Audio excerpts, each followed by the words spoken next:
My microphone was muted for a second. Hello, hello, good evening, good morning, and good afternoon. I'm Manasong, a lewd, degen, hunting professional multiverse wizard, specializing in world building and Waifusmith. Now, floating by my shoulder is Grammary. A succubus is always open to game or acolyte. But the muting session is for after the stream, because right now, time for some more studying. And today, we'll be continuing.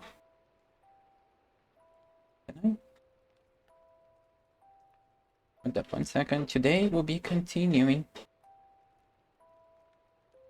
Mercantilism by Eli F. Heckscher. There we go.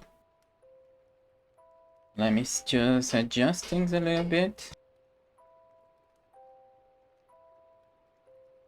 Let me see. How does it look? I guess I need to minimize them. There we go.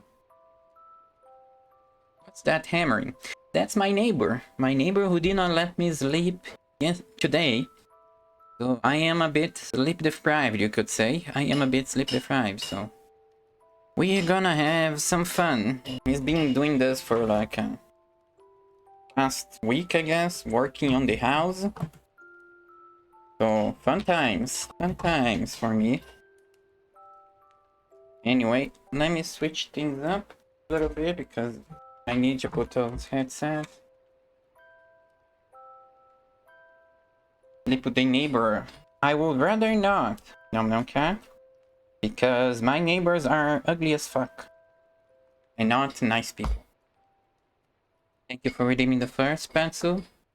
Congrats, you get the whole Nairi Grammy where you can do anything you want. Remember, she's pretty good with illusions. Ara, hello, thank you for the Ara, no cat. Gonna love... I'm Marvel, Jesus, gonna love the new Deadpool movie. What the hell are you talking about? Anyway, let's see. I'm gonna minimize this again. Of course. Oh shit, that's not the one that I needed to minimize. There's one. Then back here. Because we are here in this part, Germany. Very interesting stuff, huh? Don't you say? Very interesting. We're gonna talk about the toll system of Germany. Marvel the comments. Your neighbor is Grammary. My neighbor is not Grammary. Grammary is my... Grammary lives with me. Grammary lives with me. She's not my neighbor. Well, I guess she is with a... I guess you could say that she is with a neighbor. I wish she was with a neighbor and they were hammering each other, but no. It's an actual hammer. The boring kind of hammer.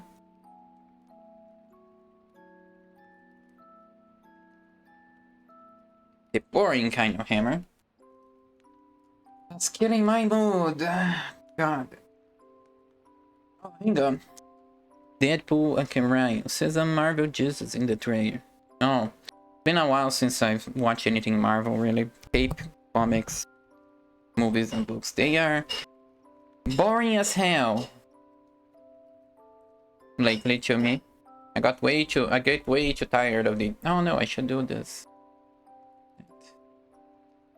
Reading mode. There we go. Yeah, it's a little bit better. I got a bit too boring out. For years now on ape comics and things like that. So I've been in my bubble, free from Marvel and what you call it? Free from Marvel and free from DC Comics. Damn, I'm living in a bubble. Also, I need to grab something. Be right back.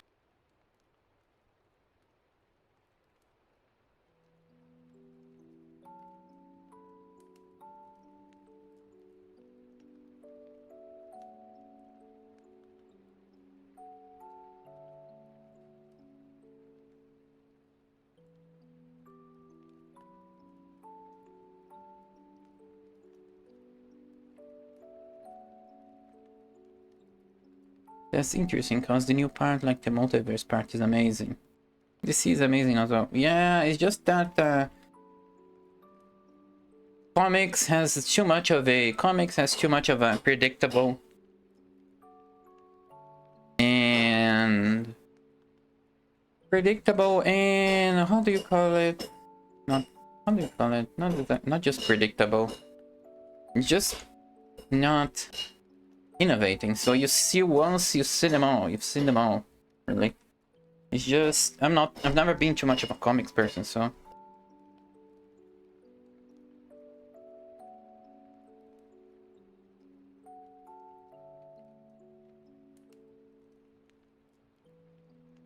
me time something.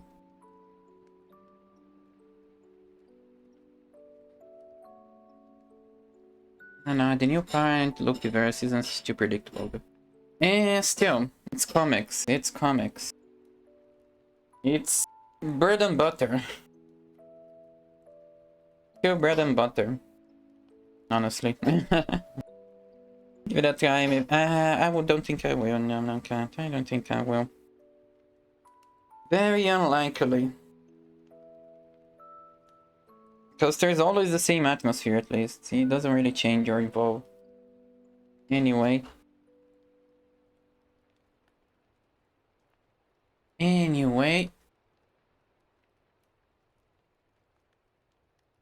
We gotta continue. I am very anti-mainstream. Nom cat. I'm very anti-mainstream. You have a lot of difficulty getting me to watch anything that's mainstream. Or playing anything that's mainstream. Very rarely do I get into that sort of thing. Oh, that is not the thing that I want to get over here. I'm working on something on the side of here, so forgive me.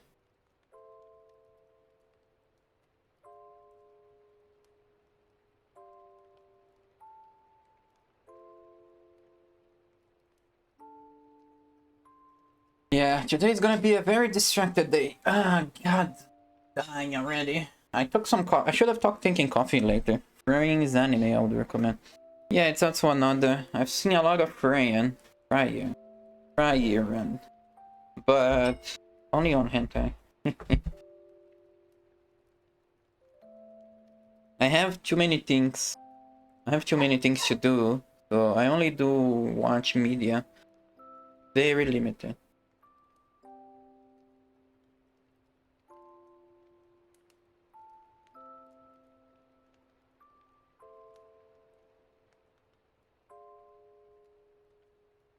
I watch media that's only very... Well, I only have very limited time to watch media, so I only watch some very, very specific kinds. Because I have too much things to do. Kinda amazing actually for a person seeing 800 plus an anime. 8,000 episodes approximately, so recommend that. Thank you for the recommendation. Well, it is something everyone out there is talking about. It's not like it's going, so it's not like it's it is a very popular one, so it's not like it's all bad. Kinda like me. Anyway, let's start with this finally. Let's start with this already. The contrast with England. In drawing a contrast with the foregoing between continental and English conditions, we may appropriately show from an English description of the period how the German custom system appears to the eyes of an English observer. Thomas Wykes, the chronicler, a propos of some action of Richard of Cornwall in his capacity as German emperor in 1269, presents a raging diatribe against the laws of the Rhine, calling them raving lunacy of the Germans. What? Government Hente, which is good right now.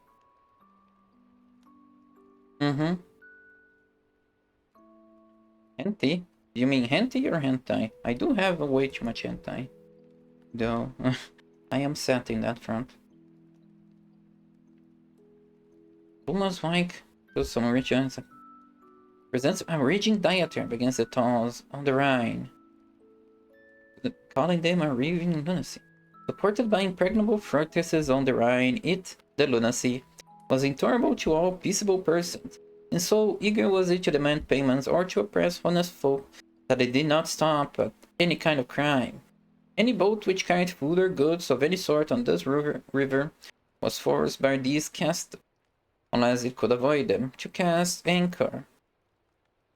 not deterred by the fear of God or king, they, the lords of the castles, constantly extorted from each and everyone new and intolerable payment, generally called tolls, as a result of which the goods had be sold at shamefully high prices. Like did you currently hint? Okay, I guess it's a way to pass some filters. But yes, I already have way too much of that though.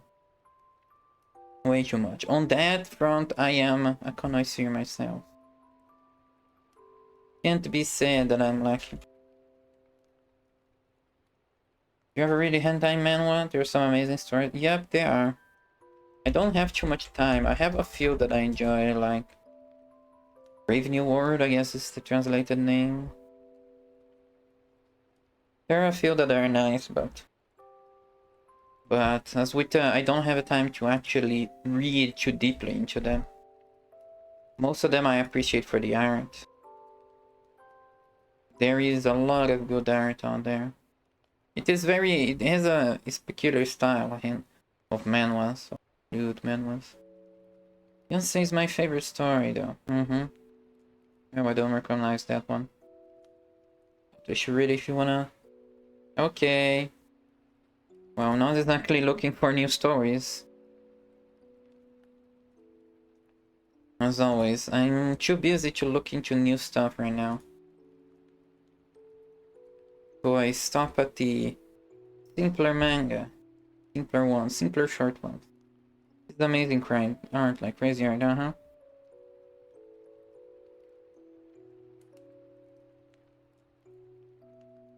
Well, I'll find it when I need it though. I'll look to find it when I need it.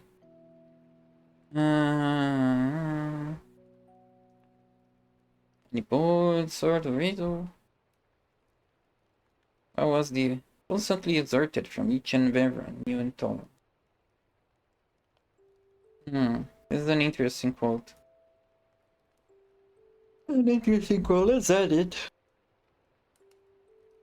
No, like, where is it? Here, notes over here. German tolls.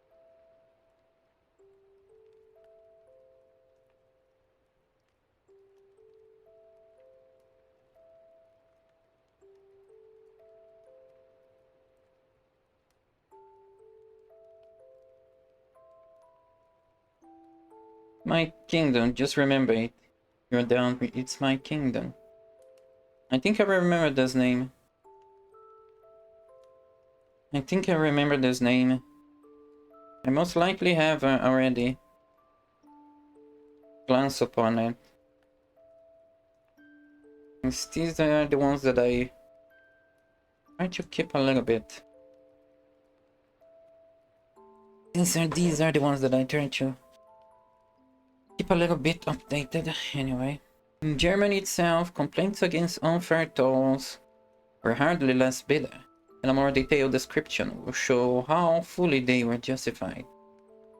The medieval situation. Subtitle, yes. The most important trade route of Central Europe, the Rhine, had 19 toll stations towards the end of the 12th century. I mean, where is the Rhine?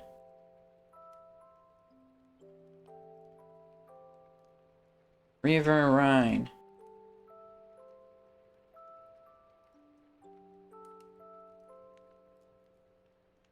One second.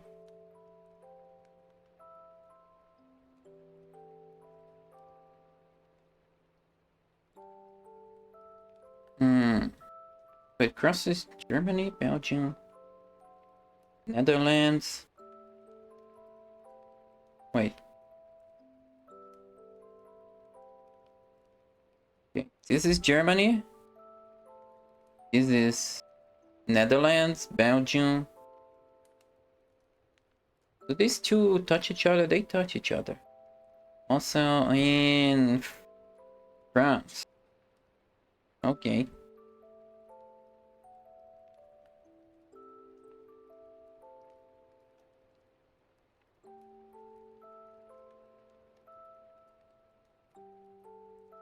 Well, most of it is still on Germany, so... And this is the... Oh, crossing the Rhine. Isn't crossing the Rhine some famous thing about World War II, I guess? I remember this name being related to World War II. In Switzerland over here. Österreich? What the hell is over here?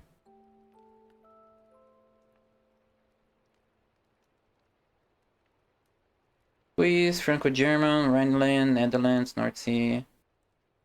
And not important. Wait. The Alps. Austria. Oh, okay, Austria over here. Lake? What's this lake though? Oh my god. There we go. Which local? Zoom into Lake Constance. Huh. Lake Geneva. Wait, is Geneva over here? Oh, there it is, Geneva. Anyway. A little bit of context. The Rhine had 19 toll stations towards the end of the 12th century, to which about 25 were added in the 13th century, and about 20 in the 14th. So that at the end of the Middle Ages, the total had reached the enormous figure of 62 or 64. Holy, what? 64 tolls. This may be considered an exaggeration, since it's unknown whether some of the stations lapsed during the period. But in fact, a toll once established was never given up unless great pressure was brought to bear.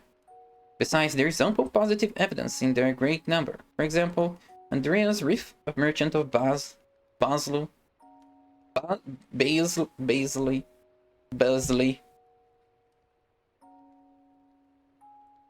records in his travel diary during the second half of the 16th century that toll had to be paid at 31 points along the route of... Oh my god, I need to... How do I pronounce this?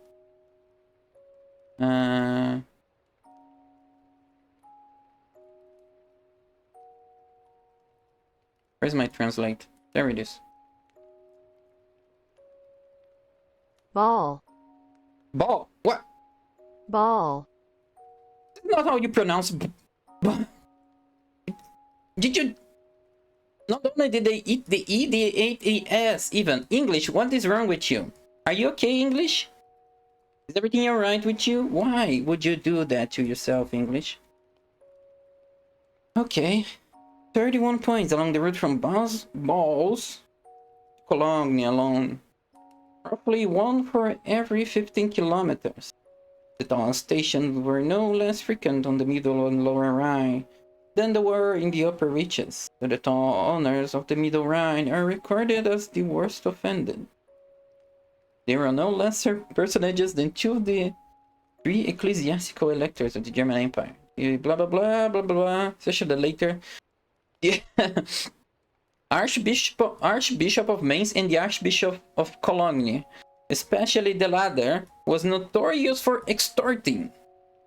Archbishop of Cologne was notorious for extorting more at his 7 toll stations, averaging one for every 15 kilometers, than any other owner. How pious of you, Archbishop! As to actual numbers, the small, more northerly situated Duchy of Cleves surpassed all other territories, and at least at the end of the 17th century, its Rhine tolls, averaging one for every 12 kilometers, proved to be her treasure, as they call it. Talons of the monstrous system extended from the main river to its larger tributaries, of which the main, in its lower reaches, belonged to the Archbishop of Mainz. Rhine itself, the toll stations were so placed as to include as much traffic from the tributaries as possible. Blah blah blah blah blah. Rhine tolls were absolutely more profitable to their owners than any others. There is nothing to show that tolls were relatively few in numbers in other rivers.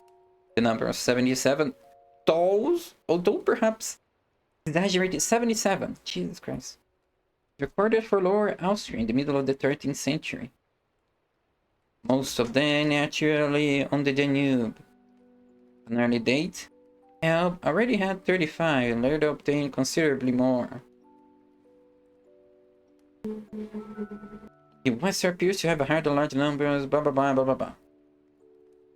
Finally, there are at least a Finally, there are the vast number of land towns. We may quote Ansbach Beirut in what is today North Bavaria as one instance of their prevalence. The statements of the government of the country itself, there were, at the end of the 17th century, 29 towns along the important trade routes which constitute territory. I see that that this period was some very happy period for everyone in Europe. Not only are the rivers tall like fucking crazy, the land is also tall, and land travel was notoriously difficult, so they're just making it even worse. Like, they did not care. They did not care.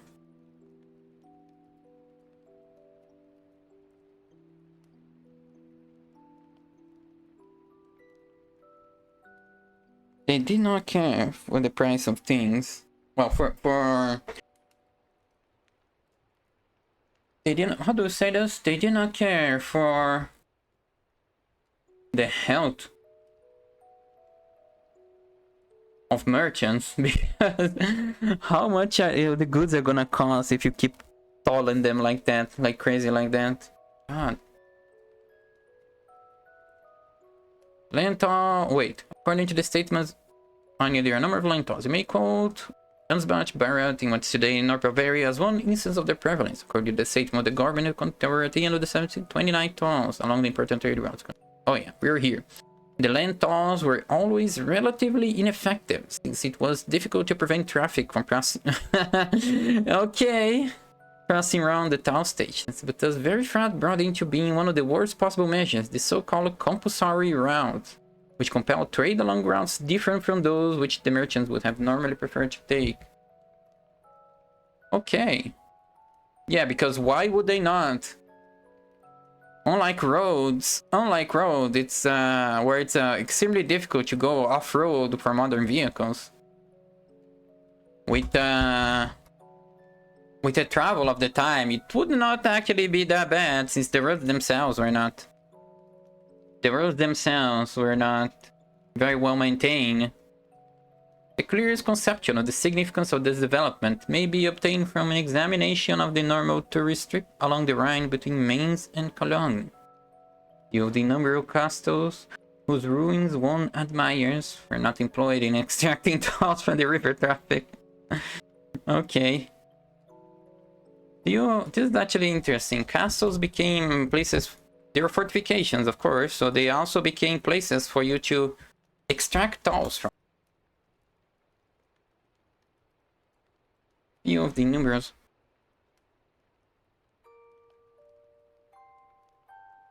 In the middle section of that stretch of the river, Bingen Comblance, the sailor, scarcely left one toll station behind before, so it was said, outside of the next. Ehrenfels, with its famous Mausoleum, was built between 1208 and 1220 because of its useful position for supporting the toll of the Archbishop of Mainz. Archbishop, what are you doing? And Reifels, in support of the toll of the city of the St. Goar. The brigand castle of Rheinstein was demolished by Rudolf of Habsburg in 1222 because an illegal toll had been erected there. You know, this is interesting for world building. Illegal castles. Abandoned castles. Being taken over by brigands so they can extract tolls. This is a interesting scenario. Honestly, I don't see a lot of this. You don't see a lot of this when you think about castles. When you think about castles, you think about noble people, but you can also have bandits invade, abandon old or decrepit castles, patch it up a bit, and then start to make use of it, because castles are put into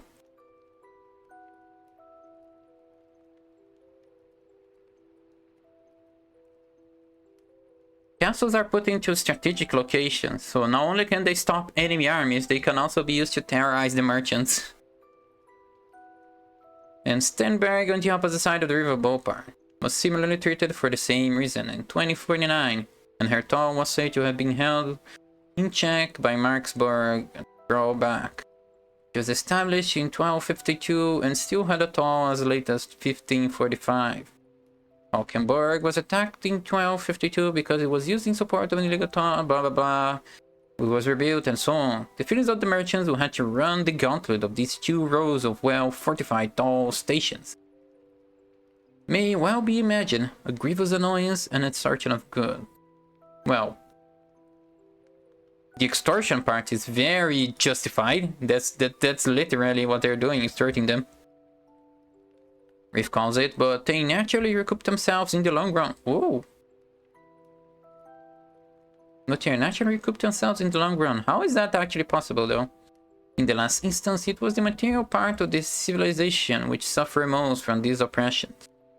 Chronicle report records of the Moselle how the Count of Luxembourg had a castle erected in 1301 on an island in the middle of the river, and there set up tall officials and robbers, who robbed indiscriminately priests, foreign merchants, and everybody else who traveled along the Moselle, till the citizens of Trier destroyed the robbers' nest.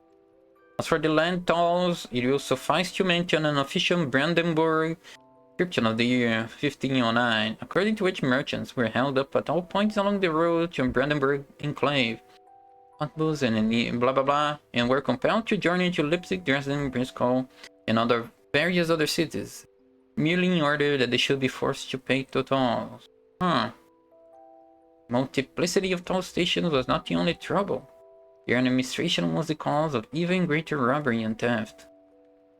That is quite a striking difference. In the previous chapter, it was saying that England benefited a lot from the tolls because they managed to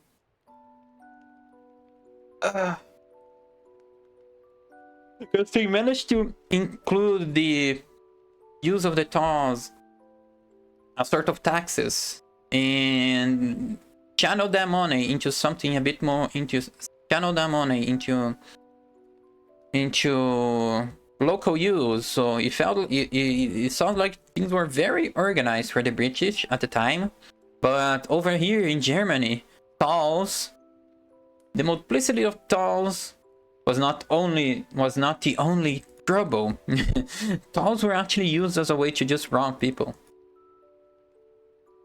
And it's funny because in these days we look at tolls as a way to finance local work. Well, at least if you're not the kind of people who thinks that taxation is theft. The scale of charges was not always universally known, and it was impossible to escape the overcharges of toll officials, even when one knew the rights of the case. Further confusion was caused by the fact that toll privileges were very widely diffused among various people as a result of extensive mortgaging. It was not at all unusual for 12 parts of a toll to pass from one hand to another, and when in addition several people with toll rights attempted to take part in the administration, the disorder may well be imagined to have reached its zenith. So not only were they robbing people, they were also mismanaging the funds they robbed. The number of exemptions also added to the confusion, as they did in England, although it should not be overlooked that they sometimes meant, on the other hand, a considerable reduction of the burden of the tolls. Oh shit.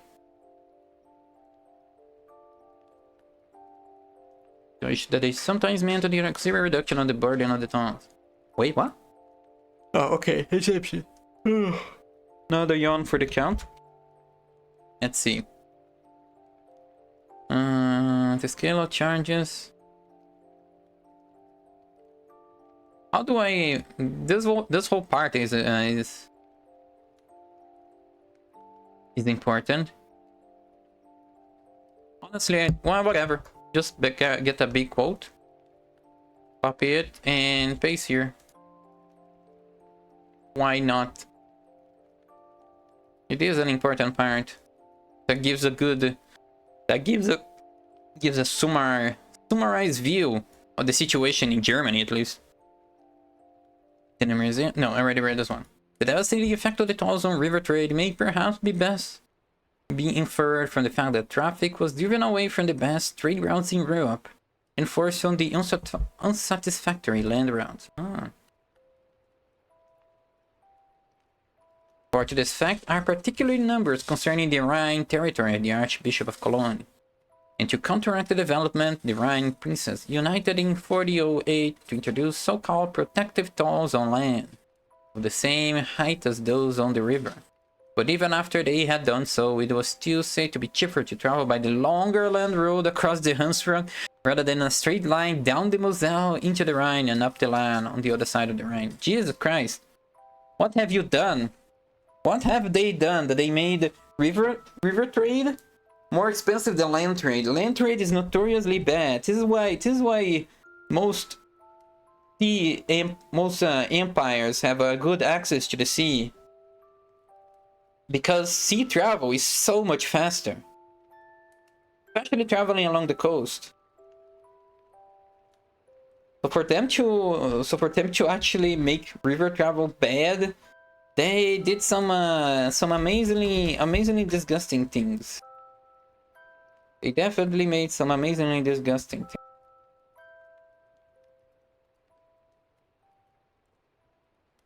With the tongs, at least. At the beginning of the 16th century, the Margrave of Baden warned the Palatinate princes not to destroy the toll freedom for the transportation of timber by river.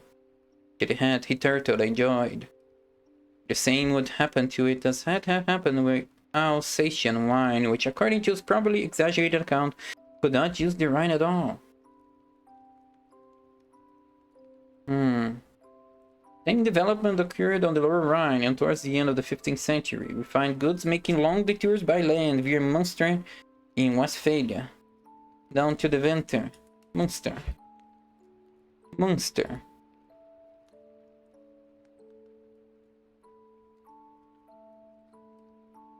Where is Munster?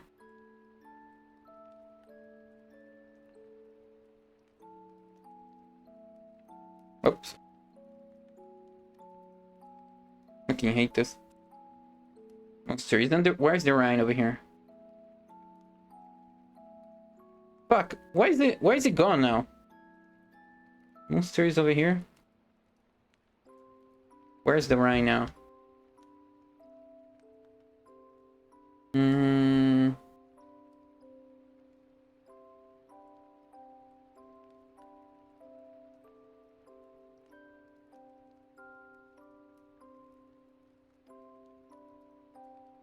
Lipperer Munster.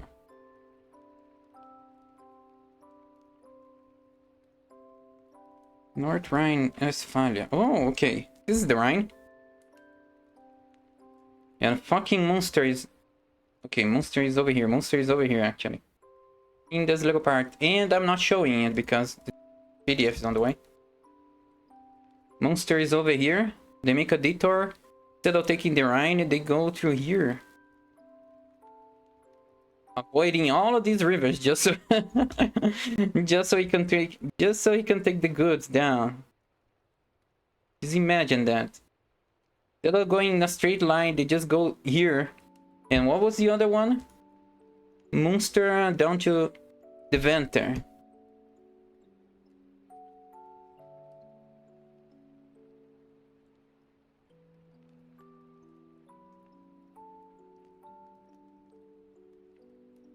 Munster down to the Venter. Wait, what? Down? Venter?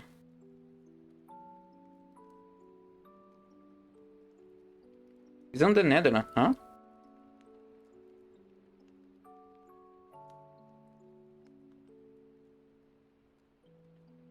In currently Rhine, towards the end of the... Find goods making long detours by land via Munster in Westphalia down to the Venter. Oh, okay. Venter is over... No.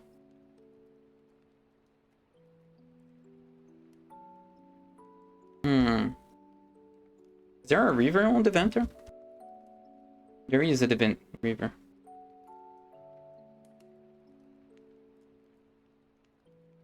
Oh, we can't see it over here. Let's see. I think they mean by this. Oh, there is a river over here. I think this river is sort of leads to the sea. No, it's not a river. Over here's the sea. Is the river? This seems like it's a river. Oh, the venter over here. Oh yeah, so they can take the venter and then go into the sea.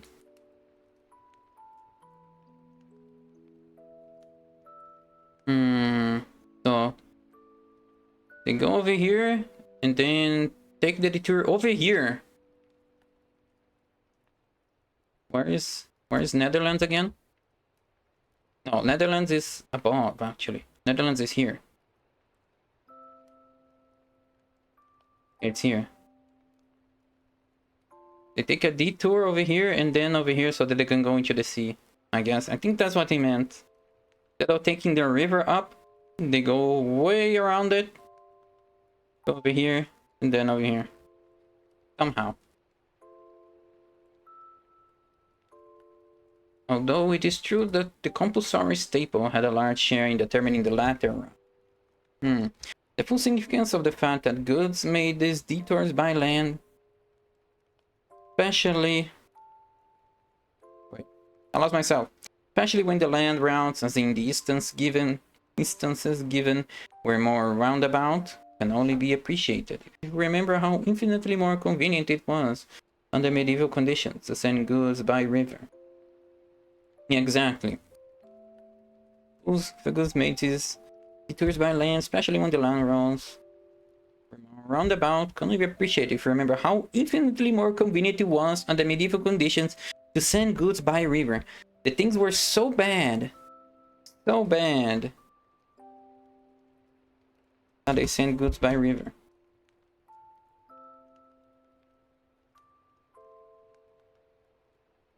Trains have reduced the cost of conveyance by land to a much larger degree than steamships have been able to reduce the cost of water transport. All the steamships have done is to create a new motive to power and, to some extent, a new medium for water traffic. But on land, trains have, in addition, revolutionized the road itself and enormously reduced the technical expenditure of force necessary to transport a certain quantity over a given distance. I guess... the technical expenditure of force necessary. I guess, because if you want to bring a lot of goods on land, you need a long, big caravan. And that takes a lot of organization. But what about a ship?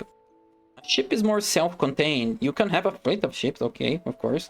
But ships can be huge and more self-contained and have bigger cargoes and carry more on a ship than you could ever carry on a wagon. So I guess this is what it means. Let's see. I think this is also another interesting quote.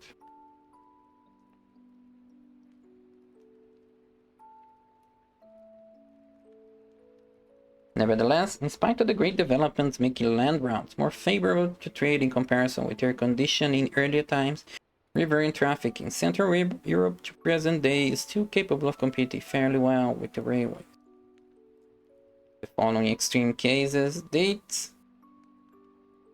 from about the end of the last century. Soda could be conveyed from Heilbronn, blah blah blah blah, along the Rhine to Rotterdam, blah blah blah blah blah blah. Which you unloadings en route more cheaply than by a direct land route without any unloading. Trade across Germany no more than a third of the distance of the water route. The obvious conclusion follows that if in the Middle Ages goods were forced to use land routes, they were by no means escape taxation.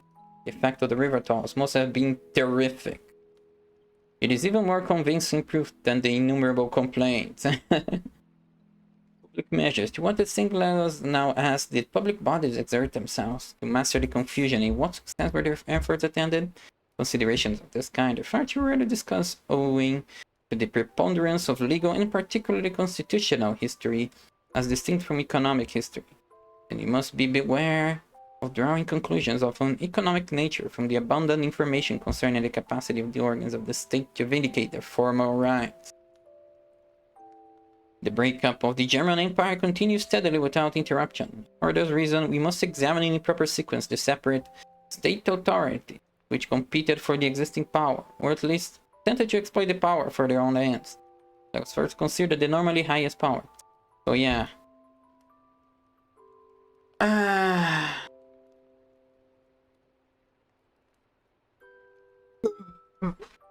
What's the exact quote of here?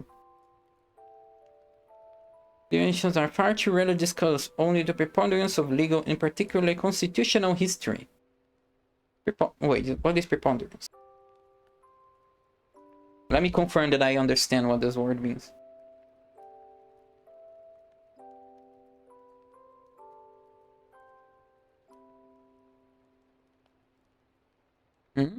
Wait, what? Considerations of this kind are far too rarely discussed, owing to the preponderance of legal, in particular constitutional history, distinct from economic history. Oh.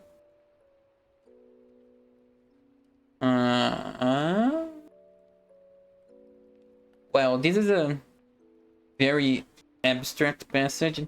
Not even sure if it's important, but it's basically saying that things are so messy that it's difficult. Things are so messy that it's even difficult to discern who has the power and who could actually exert things and uphold the laws and rules. I believe. Anyway, imperial authorities. State of affairs outlined above, chiefly due to the continuous and progressive decay of the Roman Empire. Yeah, kinda suspected that the Roman Empire was a mess.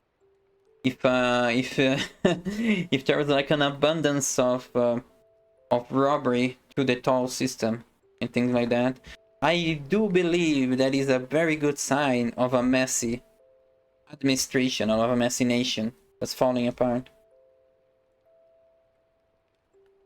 Anyway, say to the German tolls too were largely conceived as payments levied for particular services to pertain them, such as the maintenance of roads and bridges, as well as armed protection against attack. The fact that there gradually appeared, in addition to the toll, a separate tax for the protection afforded by a accompanying guard, levied irrespective of whether the merchant desired assistance or not, proves how quickly this conception was forgotten. It just became an excuse for extort them. Well, what's a racketeering? Is it called racketeering? What is racketeering?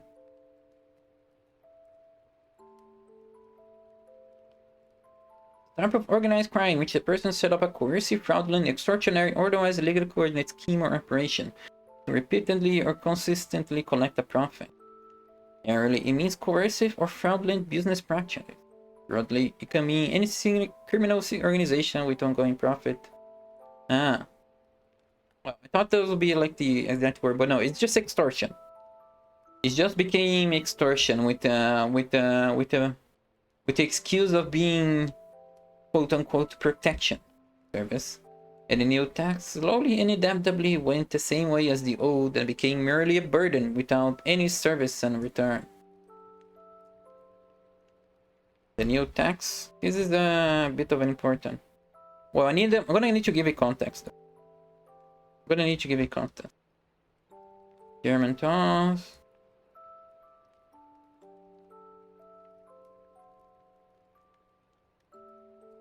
Okay. See, this is the beginning code. Marketing, where is it?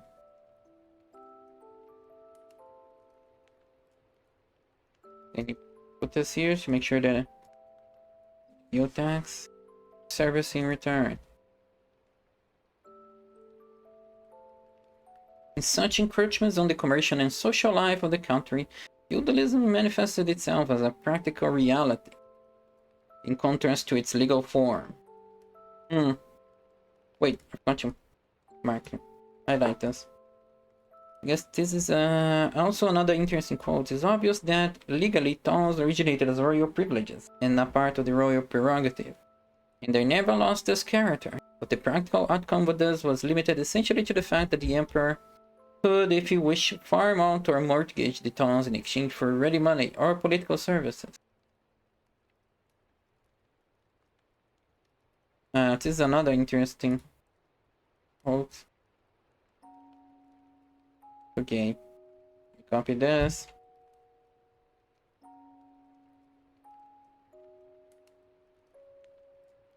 And this.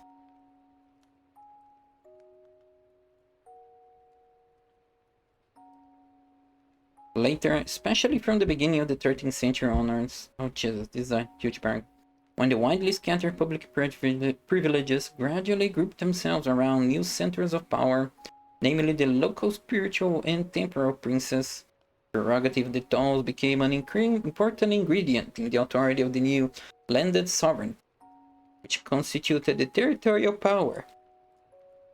The emperors, another yawn.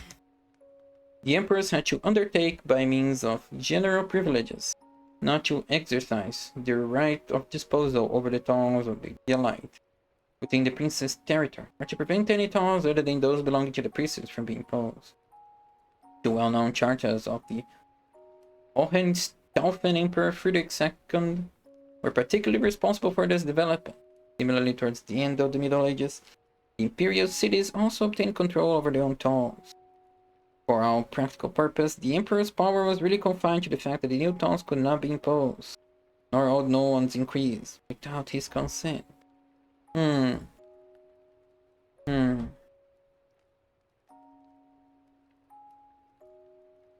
As they're saying,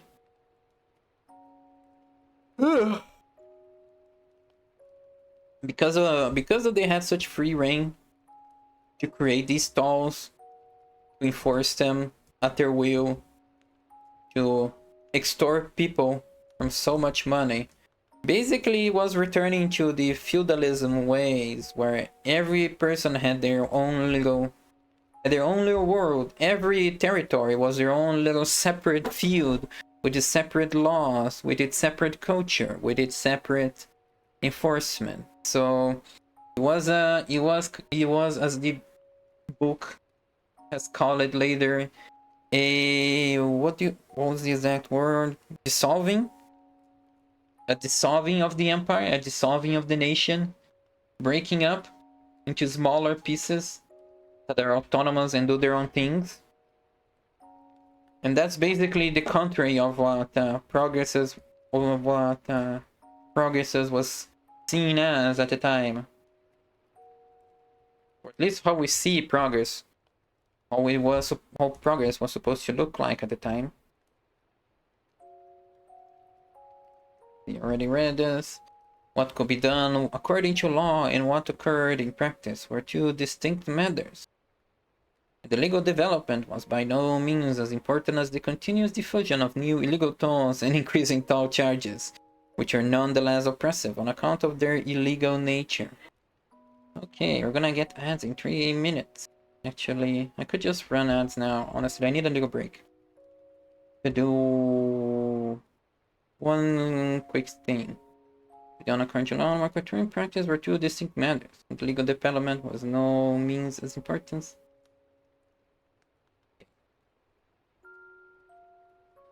Because of this breaking up of their societies into smaller feudalism parts, what the law made by the emperor, by the supreme ruler, was one thing, and what was actually enforced was another thing.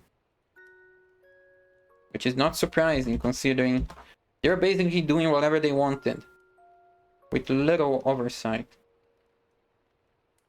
Long time. Anyway, I'm gonna actually do the ad break now because I need to do a few things. I'll be right back in maybe more than 3 minutes.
Alright, I'm back. Ooh, I actually took quite a little time. Anyway, busy day. Busy day, yeah, I'm tired as fuck already. It's only 3 p.m. 3:20 p.m. Jesus. Yeah. Where were we? And should I increase the volume of the song, the music? Let me check how it is about on my stream. I forgot to check because this is like every time I do a new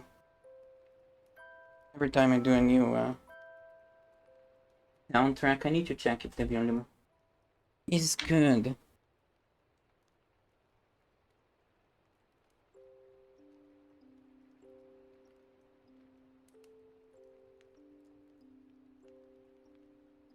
Music, can you continue, please?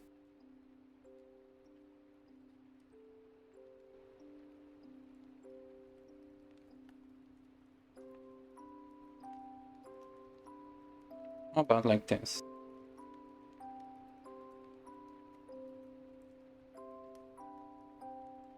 Yeah. Yeah, okay, this is nice. This is nice enough. Now, let's continue. And the legal development was no means as important as the continuous diffusion of new illegal tolls and increased toll charges, which are nonetheless oppressive on account of their illegal nature.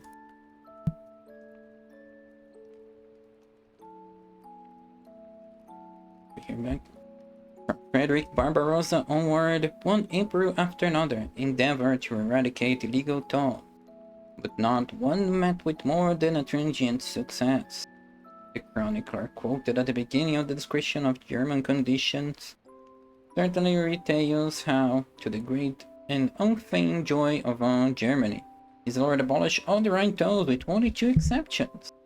But the results that were achieved at that time were very short-lived. 30 years later, about the year 1300, Albrecht of Habsburg did indeed oppose, not merely with words but also with action, the extortions of the Rhine princes, and with armed force compelled them to surrender to his wishes. But this too was only an ephemeral episode. Thus, daylights after the so-called Greater Comer Annals had declared that due to Albrecht's efforts, the Rhine was open to all traffic without charge, the annalists forced to state that the lords had again blocked up the river, and the merchants did not venture to show themselves on it. In addition, illegal tolls were regularly legalized by means of privileges, newly created by impecunious emperors, while still more tolls were mortgaged through financial necessity, and thus always meant further increases in toll charges. The task was apparently an impossible one for so powerless an organization as the German Empire. The task was apparently an impossible one for so powerless an organization as the German Empire, especially in the face of the political decay which manifested itself in the 13th century onward. Despite its powerlessness, however, the imperial authority as such did not altogether capitulate, and its efforts about the beginning of the 16th century, at the time of Maximilian I, to overcome the anarchy in the different territories, stronger than ever before, although they came to naught, partly because of these estates, synonymous in this connection with the half-sovereign internal status and their claims to participate in the government.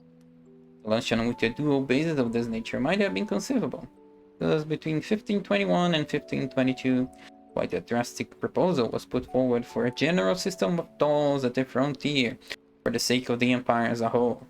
Charles V was as well as the majority of princes approved of the plan, but it founded on the opposition of the imperial free cities. Apart from the opposition, however, it may be safely asserted that the scheme could never have been translated into practice without fundamental changes in the existing anarchy of the imperial constitution. It is just history, straight up history that's over here, so it's not that interesting to quote, so I'm just gonna move forward. It's nice to know a little bit more context, but still. one series of developments bound up with the electors which promised rather greater success. College of Electors had attained, during the last century and a half of the Middle Ages, the position of the imperial body, with a recognized right, granted mainly through Charles V's imperial capitulation, 1599, the effect that no new laws were to be made valid without their formal consent. Okay, do I actually need to read further of this? Fuck. Can I read fast? To the close of the 16th century, there was a real political force, submitting a reputation for introducing and increasing all charges to systematic and highly critical examination before giving permission and rejecting a large percentage. The nature of the manifold requests gives an inkling of the extent to which tolls were considered as purely private sources of income. Petitions usually laid stress either on the personal merits of the prince concerned, or at least as often on the size of his family, or some other proof of his need and lack of means of support. Never apparently on the interests of the country. Oh. Petitions usually laid stress on personal means, not on the country. There was no separation. Still no separation of something personal and private property yet.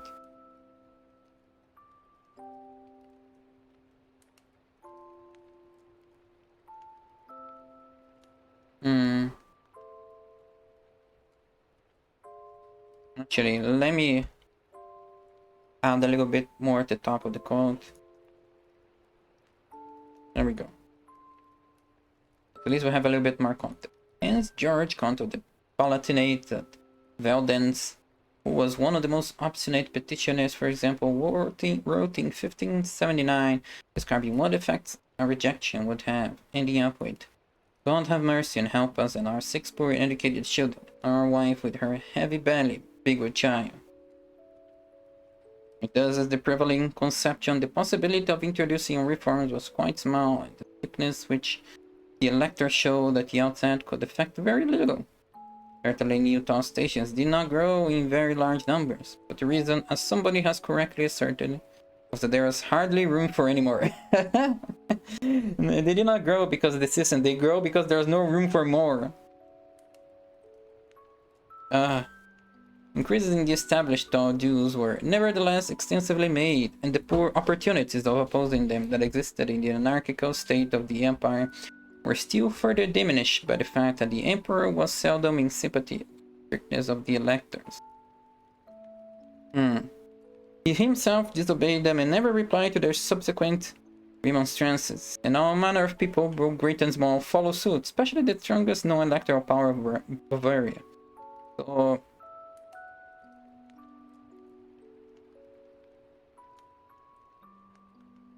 still, that the emperor was seldom in sympathy with the strictness of the electors. So even the emperor himself was not helping the situation with it all, I guess. He was kind of a lost cause at the time, maybe. Seemingly.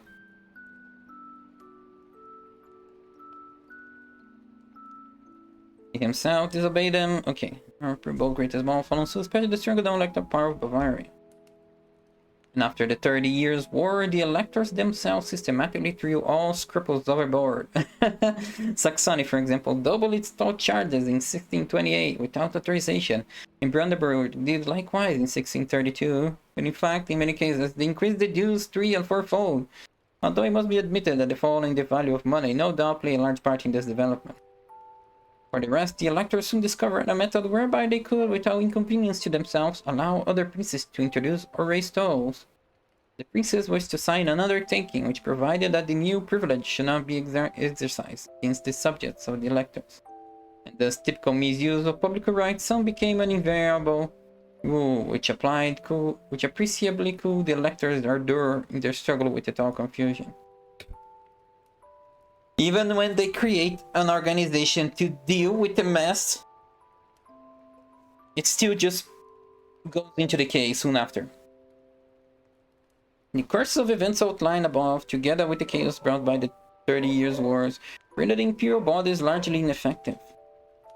The Association of Electors of 1630 and the imperial capitalization of 52-58 arranged that, Before a new toll to be authorized, the particular states affected, were neighboring or otherwise, be allowed to state their case. An imperial capitulation of 11 extended the arrangement to include the statement from the circle, the empire affected.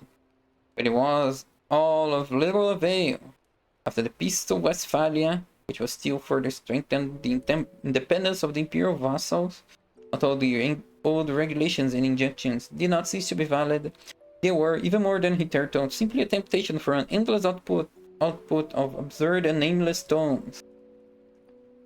I wanna grab a quote from this because this part is interesting, because it tells how messy of an empire it was. A bureaucratic mess where people created laws, did what they wanted, and the laws that existed were just ignored.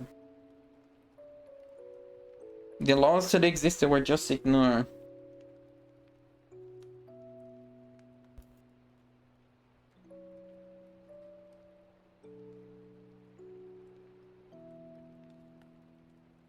But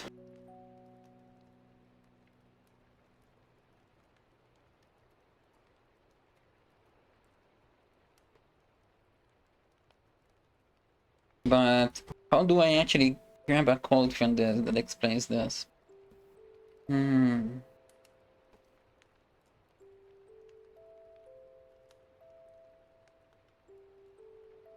Westphalia, which still further strengthened the independence of the Vandals, although the old regulations and injunctions did not cease to be valid, they were, even more than hitherto, simply a temptation for an endless output of absurd and aimless tone.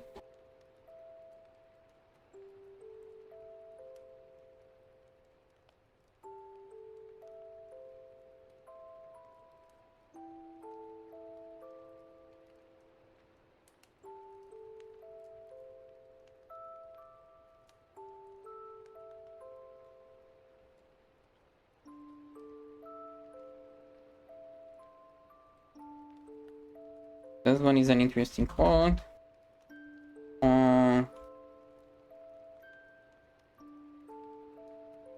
German Empire. Of the chaotic German Empire.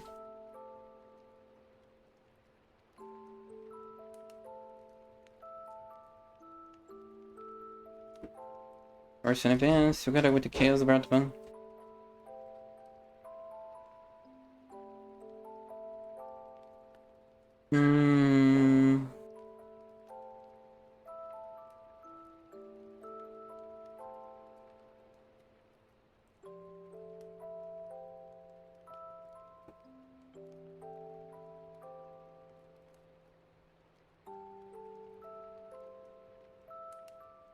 Okay, an article stated the emperor increasing the establishment all duels were nevertheless assembly made and the opportunities of using them.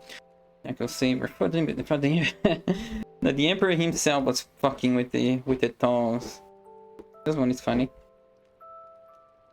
Yeah, our work is to fix this mess of an empire. But even the emperor himself is giving us the middle finger. Okay.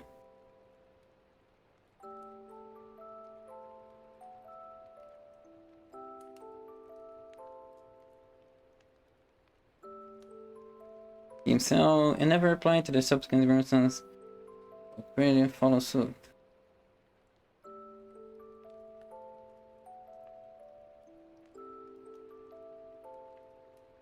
Okay, this one is also interesting. It is a separate code. It is not exactly same quote. And then I think this one. Where is it?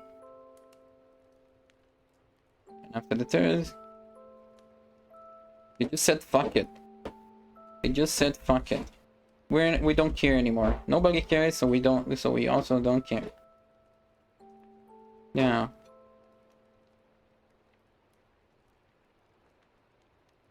I think that's enough.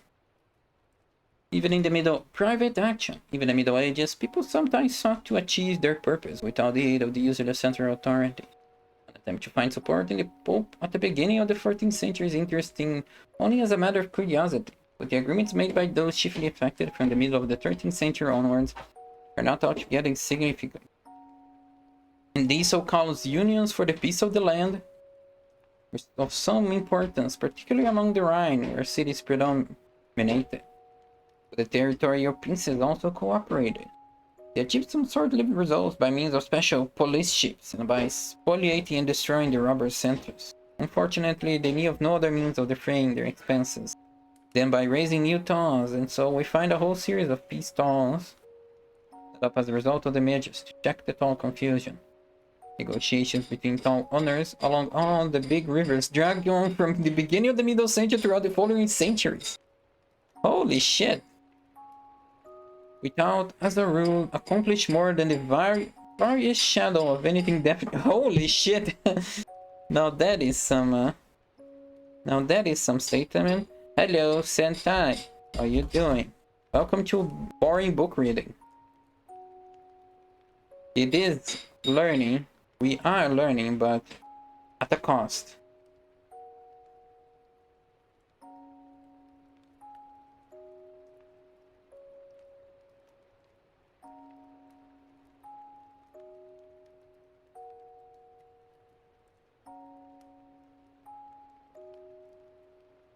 One second as I write something over here. Thank you for the part, Sentai. We appreciate that in the class.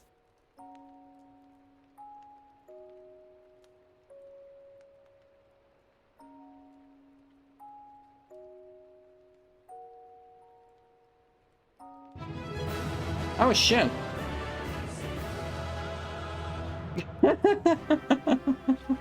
Thank you for giving us sub to sound alerts, Sentai. We appreciate that. Sound alerts is a very important member of this community, as was just shown with the as it has just shown with the fart reverb.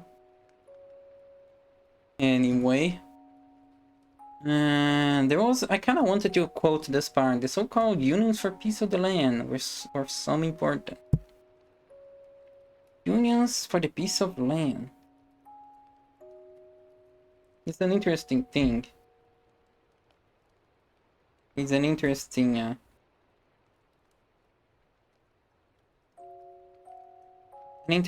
tidbit of history. But not important overall, just something to remember. The lower reaches of the Elbe were really were opened up partly as a result of a unit, 1574.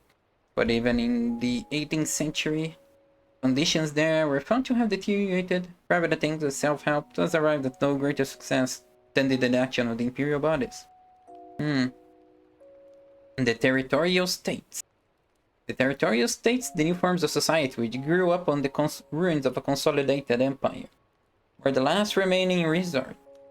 And our first inquiry must be whether they could create order along the great trade routes. Their ultimate success in this direction, it can easily be proved, must have been small, even in the few cases where serious attempts were made.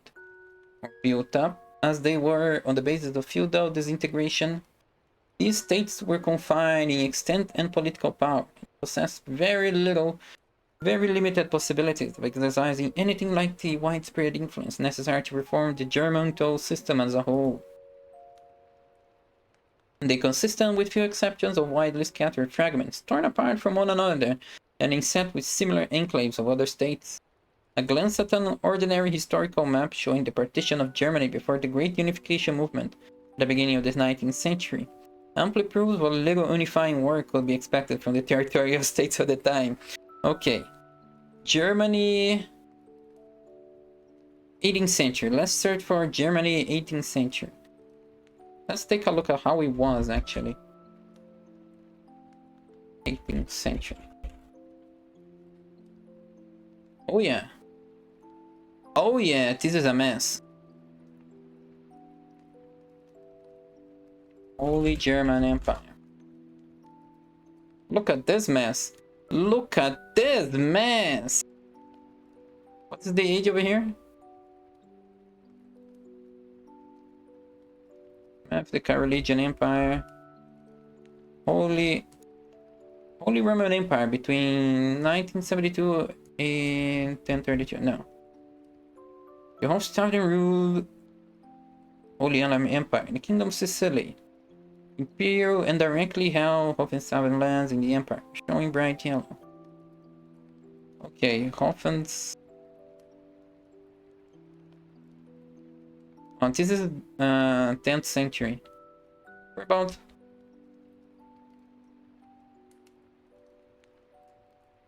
1356. 15, 16th century. Nice. After the Peace of Westphalia. Oh, now we are before the Napoleonic Wars. Oh, now the French Revolution is from 71.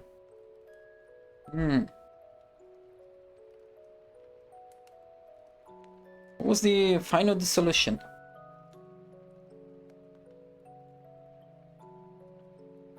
When did it end?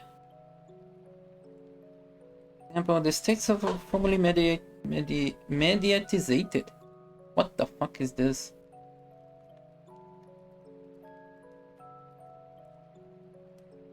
What's the last one we have? 16. Holy Roman Empire. 17th century. How did it look in the 17th century?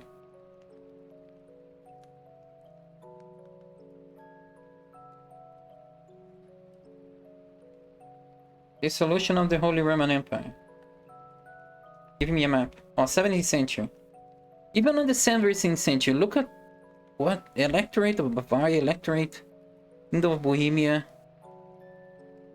Duchy, Land Hessen, Austrian Netherlands, Dutch Republic, Bishop of... Oh, Munster. Where was the Bishop of... what's the name of him?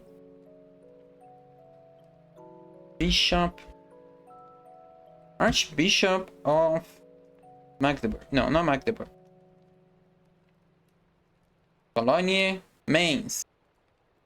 Archbishop of Mainz.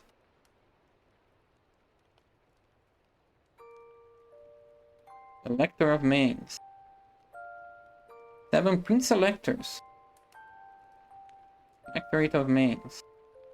What a mess! Look at how this territory is supposed to be. There's little pieces of it everywhere. What's your favorite Godzilla movie? Oh, I don't watch Godzilla, Sentai. I don't watch Godzilla. Can we... When was the age of the electorate? 7029. Okay. What's the 7089? Where is it? Oh my god.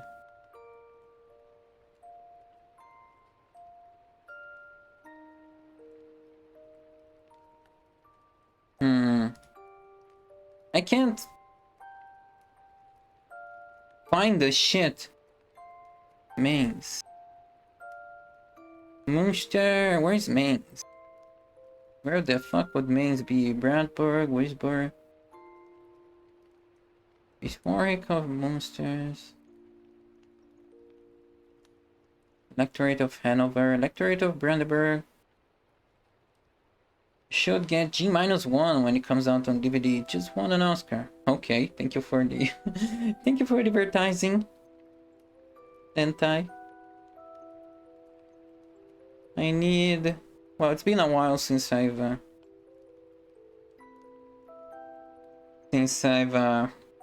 seen anything, so maybe I could add it to the list of movies that I need to see. It keeps growing. The list of movies that I need to see keeps growing and not... Oh, Pomerania. I have no idea where it's Mainz. Mainz. Mainz is over here. Nice. So... Where over here?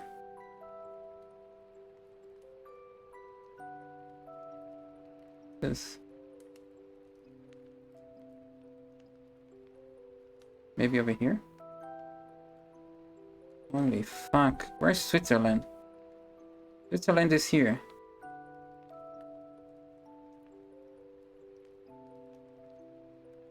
Switzerland is here, isn't it? This is France.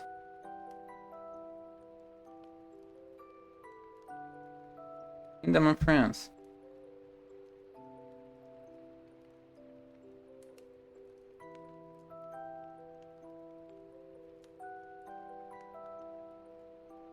Man, good God, this is difficult. German means Germany's.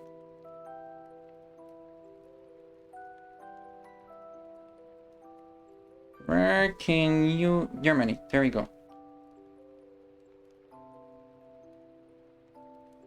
Okay, this is actually... Yeah, this is France, this is Switzerland. So, Switzerland, France, Mainz is over here. Which should be here. Mainz! Finally! Jesus Christ, German! Yeah, thank you for the contribution. Thanks to German. Let's see, Mainz. Where did I find it? Mainz. Let's compare it. To be sharp. Mainz. Where the fuck is Mainz here? Oh my god. Falls, Kirk Falls. Husband's Mainz. There's a distance 3.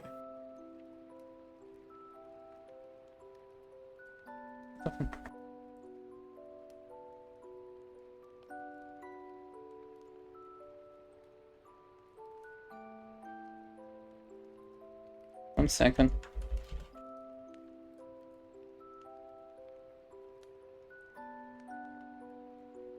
The Gamerian Daimajin series are also good, but recently I've been trying to watch more non-Japanese stuff like Cloverfield and Tremors, huh? You know, the only big kaiju movie that I like was Pacific Rim. Only Pacific Rim. I do not have enough culture of big giant things. It's only because it was big robots. I'm more of a gun robot fan than... I watch a lot of Gundam, but I ended up stopping it. Gundam is not super realistic. Okay, I have no idea how to translate this map into this. Wait. Mainz is over here. This is a river. This is a river, and this is a river. This is the... Mainz is over here. Mainz is over here. Can I actually read it? It could be this name. So this territory... Oh, actually is something like this. It actually looks like this part, actually looks like this part over here. This little fragment. Worms. There's even worms. What a name. What a name. Worms could be this. Not really. Okay, yeah, you can see how this shit is a mess. Through hundreds of years. Hundreds of years. This is 1729. 1729. This is monsters, art visual.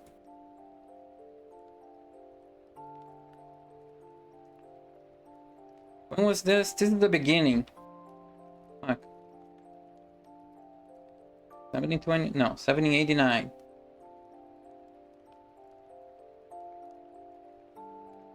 1359. 1359. 1789. Let's 1359. 1789. 430 years. 430 years of this chaotic mess. So you can imagine how much of the...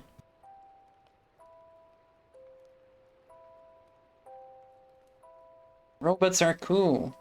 A lot of the Hengsei Godzilla movies and piloted mecha, then also the two Kurium. Well, for me, it has to be a little bit more realistic. I'm not very into the cool, into the rule of cool. For me, it has to make sense. For me, it has to make a lot of how do you call it? Things, logical sense for things to work. Those are my favorite movies. The ones that I can analyze it just a bit and it doesn't break down into why is this happening. Doesn't want to go like this, doesn't work like this. So I like a little bit more of a hard sci-fi when I can.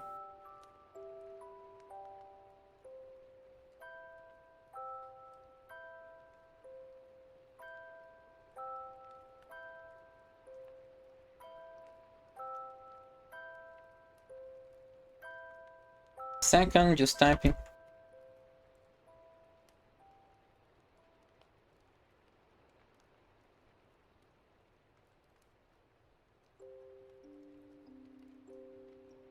Typing something over here, private. There you go. 430 years at least. 430 years at least of this mess. Let's see. 1789 is like this. And then 1815 is already a lot better. Already a lot better. A lot better. German Confederation after 1815. Oh, the result of German mediatization during the Napoleonic Era. Shaping. With the subsumption and secularization, the large number of imperial status. Figuring precipitating continuing after dissolution. Okay. Already spent enough on this tangent. The most grounded mecha anime series is probably Armored Trooper Voltons. Never heard of that one. Okay, I'll just add it to my list of things to check out.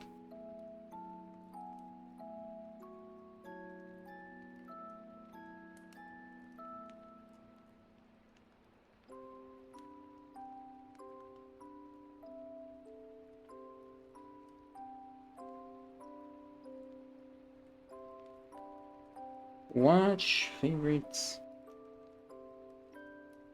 Oh shit.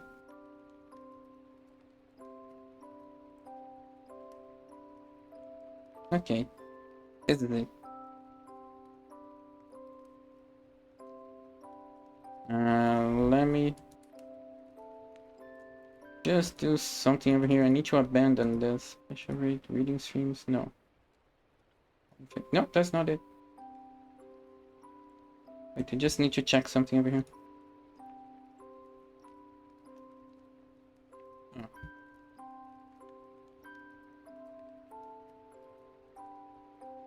There we go.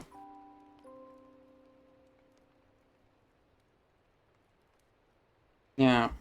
Oh shit, where were we? What page were we? Went up pretty far ahead.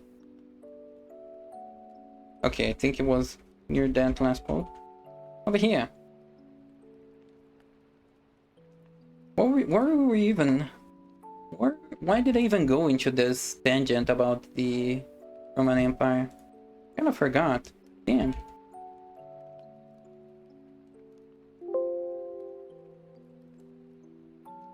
Oh, of course you have to move.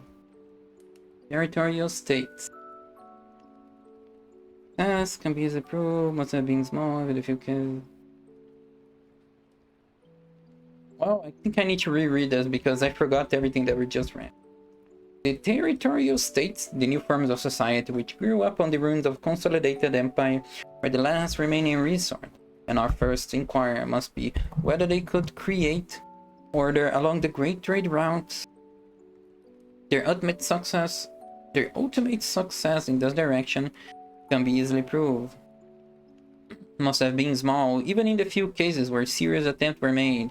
Or built up as they were on the basis of feudal disintegration, these states were confined in extent and political power, and possessed very limited possibilities of exercising anything like the widespread influence necessary to reform the German toll system as a whole. They consisted, with few exceptions, of widely scattered fragments torn apart from one another, and inset with similar enclaves of other states. Glance at an ordinary historical map. Oh, this is why I went into a tangent. Glance at an ordinary historical map showing the partition of Germany before the Great Unification movement at the beginning of the 19th century amply proves what unifying war could be accepted from the territorial states of the time. Yeah, I can. This is the map. This is how it look. How would they actually, how would all these goddamn massive territories unify themselves into having standardized economical laws? It's it kind of impossible, really. Very obviously a hard job.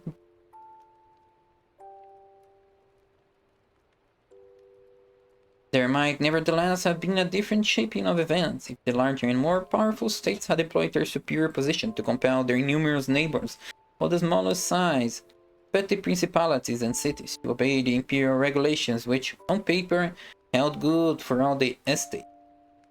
Instead of doing this, they contented themselves with lodging no end of fruitless complaints with the powerless and indifferent imperial officials, and in addition replying with exactly similar actions against which they complained. Consequently, nothing more than additional difficulties for trade was achieved. Did I actually make a quote? Oh no, this one gives the perfect idea of everything. Look at the map and ask yourself, what can these people do to unify the country? What can these people do to unify the country?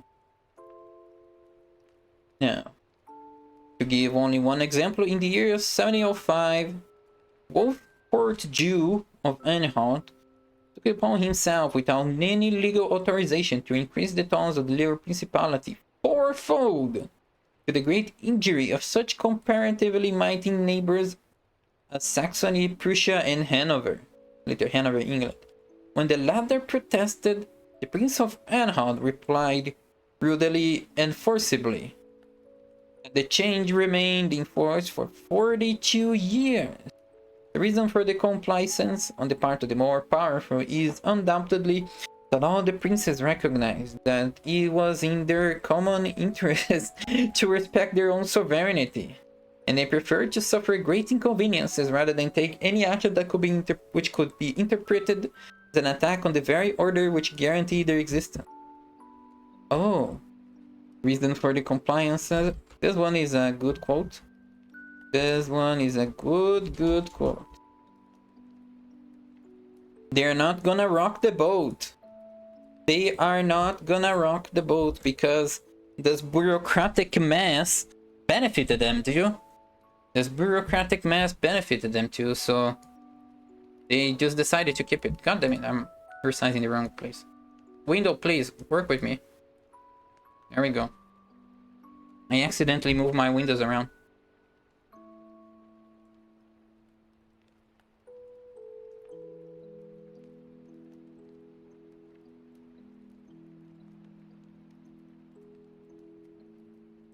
One more second.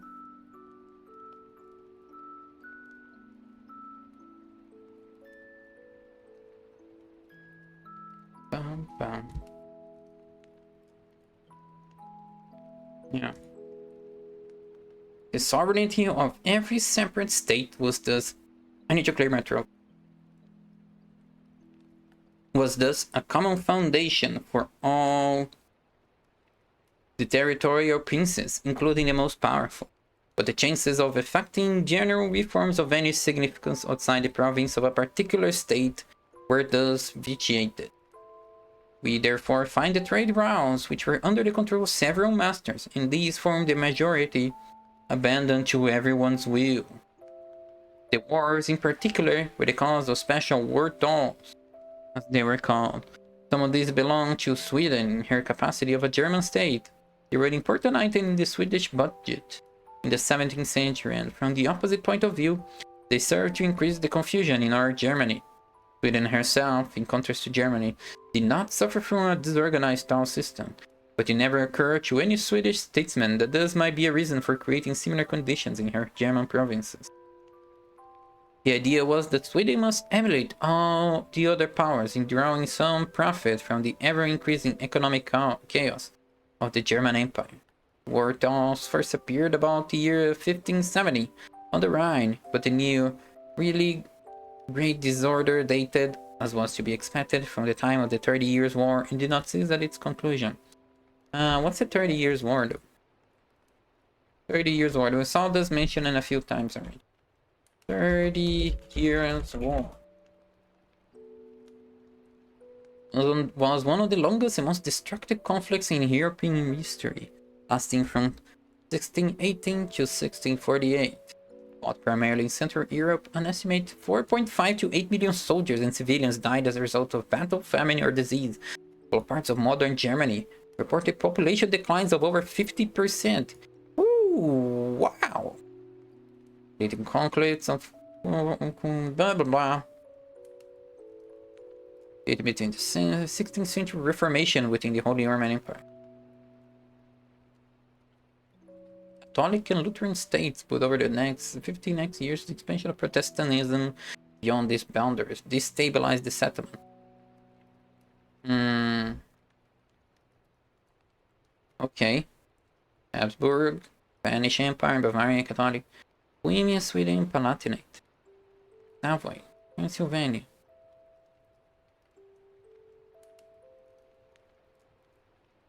Wiggle, wiggle, wiggle, wiggle. That's a cute emote. Thank you, Sentai. Peace of Prague, Peace of Prague. Imperial Alliance prior to 1635. Anti-Imperial Alliance. Okay. What's the result of it? Result, Peace of Westphalia. France annexes, Sweden gains, Brandenburg Prussia obtained, Old Swiss Confederacy gains independence from the Holy Roman Empire. Jesus Christ. Oh, what is arrows? We have arrows. Country or area with Protestant majority. Okay, Protestants over here. Habsburg, Spain. Oh. Habsburg, Austria. Seat of Czechs. Czechs. Oh, the Ottoman Empire. Intervention and defeat of Christian IV of Denmark. What the hell? Intervention of France against Spain and the Emperor. Occupation of Roussillon. French victory in the Battle of Rocroi.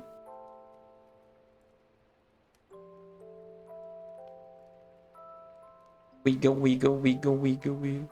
Cute Crocs. Cute girl. Cute.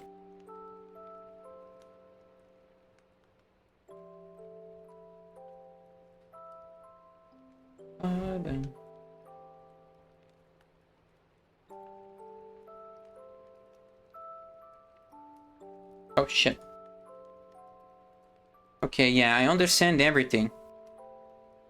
Spanish Road. Christ. This is a long article. Okay, wherever. Enough. Tangents.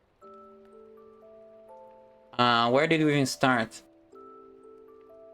Where did we even stop? We agreed disorder day to... Okay, 30 years wars and did not seize that's its conclusion. During certain stretches of European history, France and England would join either side of various wars just to have an excuse to fight each other. Sounds like France and England, alright? Sounds like France and England, alright? Their old rivalry. Their famous old rivalry. Really does deserve to be known. It really is famous. The development on the Rhine was most important for, given but a minimum of toleration, the trade potentialities were greater there than elsewhere. But toleration was lacking. The possibilities of trade were not developed. On the Upper Rhine, Karl Ludwig. On the Upper Rhine, comma, he's missing a comma here. Karl Ludwig, the Elector of the Palatinate, actively endeavored throughout his reign, which occupied a great part of the 17th century, to facilitate trade on the river. One result of his efforts was the exemption from tolls which he granted to the citizens of Mannheim, and captured from the time of the rebuilding of the city of the 30 Years' War. Just more history. But the ecclesiastical princes of the Rhine persisted in their policy and rendered the whole improvement illusory. Someone does something good that pushes things forward, and someone else just go like, nah. Nah. Thank you for the follow, Sentai. You've now sold your soul to Gramory. And she's gonna visit you after every scene for a bit of life force milking, but don't worry, she has learned how not to overmilk people unless you stimulate her a bit too much. And where was I? Illusory. Someone does something good, someone else under him was like, nah, I don't care. Actually, shipping on the Upper Rhine shrunk into insignificance, and timber became almost the only product that could profitably be transported down to Holland. This was probably as a rule floated down the river. An inquiry made after the 30 Years' War showed that wine and wheat were treble in price when sent from Mannheim to the Dutch frontier. Even without reckoning the local Palatinate charges, thus placing the transshipment of these commodities out of the question. I need to drink something water. 1 second, I forgot to bring water for me this time.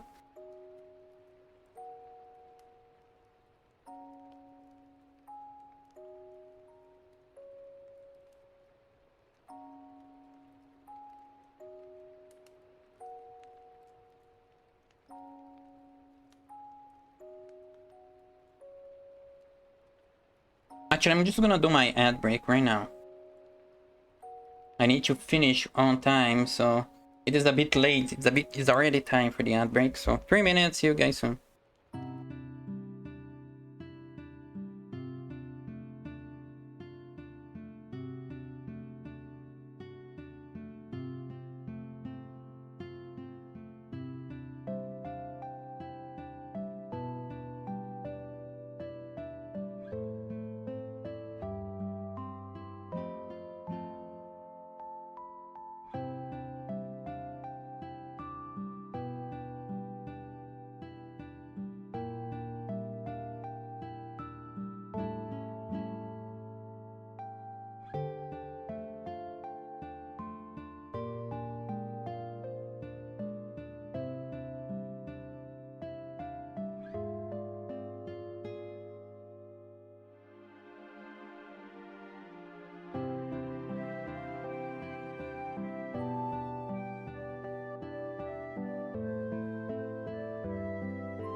Alright.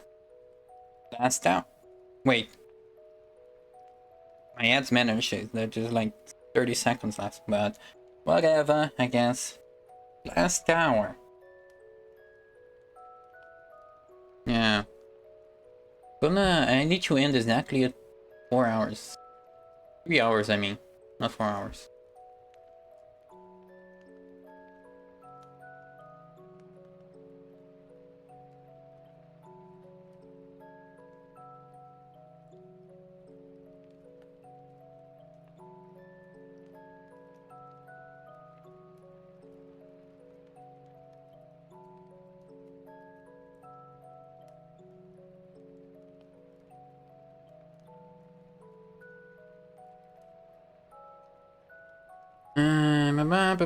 Just placing the trash this commands of the wood.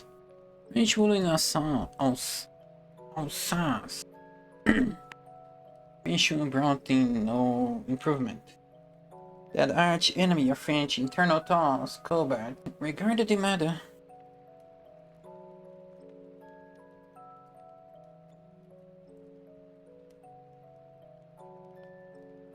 French ruling assaults brought an improvement. The arch enemy of French internal thoughts, Colbert, regarded the matter in much the same way as, for instance, the Swiss statesman Axel Oxen's Tiarna did in his time. In 1682, Colbert informed the intendant at Strasbourg of Louis XIV's firm resolve to allow no reduction of Alsatian tariffs. In fact, no charge was made until the French Revolution, or more exactly, the resolution of the French national blah blah blah. The lower Rhine conditions were never quite so bad, although there too traffic took to using land routes to an ever-increasing extent, in spite of the land tolls which are charged. Although the number of staple restrictions were closely connected with the tolls, and the result was the trade came to be carried on only within small sections of the river, and to be confined to those parts. This is also another crazy quote. Christ.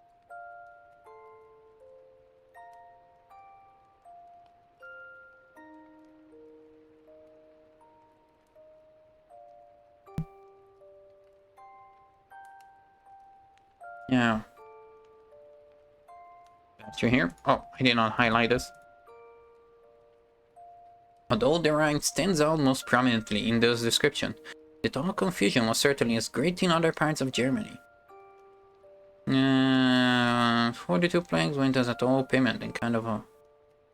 What? On the Elbe, for instance, it is noted that in the year 1606, 42 planks of timber went as toll payment in kind out of a total of 60. The corresponding figure in 1667 being 36, and thus had increased in 1685 to no less than 54, of which 21 went to the tolls of Brandenburg and Brandenburg alone. Oh, okay, this is so ridiculous. This is actually so ridiculous. I wanna quote this. This is actually so ridiculous. Yes, out of 60, 42 were used as payment for the toll. That is how much percent? Is this how you call percentages? Wait, no. 70%. 70% tax. This is fucking ridiculous.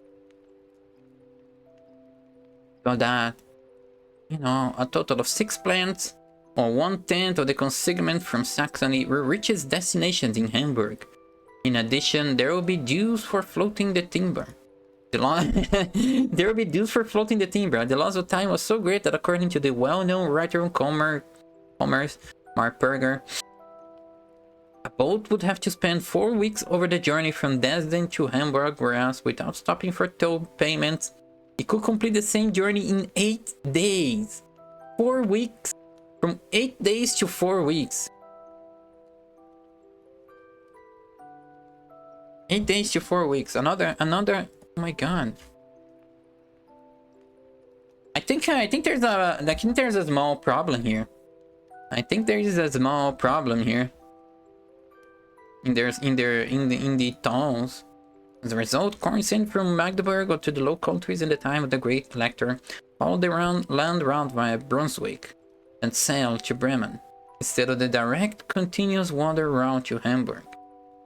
Okay, can we map this? As a result, corn sent from Magdeburg. Magdeburg.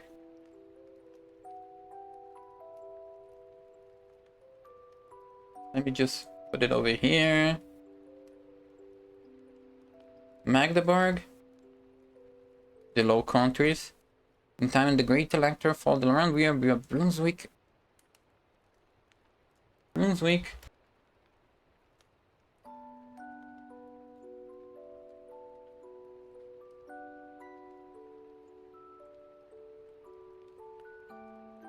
Brunswick and south to Bremen.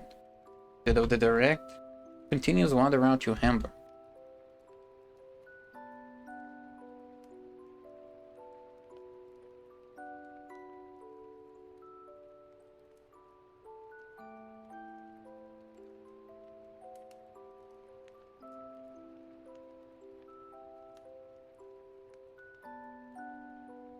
Okay.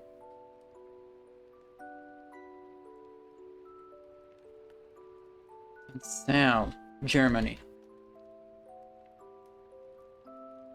Brunswick and south. Wait, yeah, Brunswick and south. Is this the name of one location?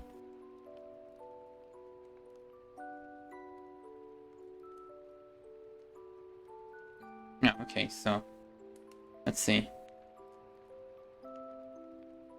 Magdeburg.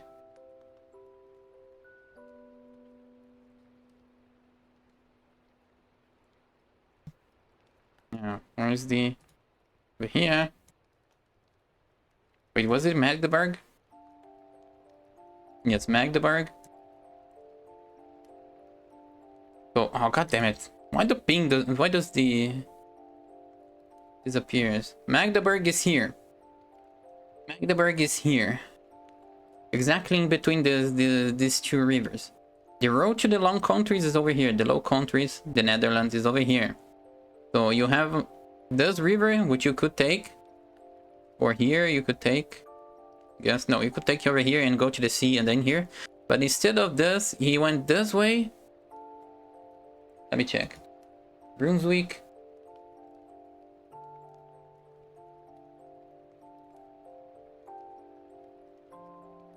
My god, this is confusing. Where is this? Yeah. Took the road here. Here. And actually went through this and here. Took this road instead of just going here, which was a lot more direct. A lot more direct and straight. They just took the road over here. Or maybe they did this actually. They could have even done this just to avoid the water. I'm not exactly sure if they crossed the river though. Let's see. The round road via Brunswick and south to Bremen. Oh no, where's Bremen? No, Bremen's over here. They take Brunswick. Yeah, instead of just taking this, they just did a detour over here. And then here. They actually crossed the river. No, they did manage to cross a river. Somewhere around here.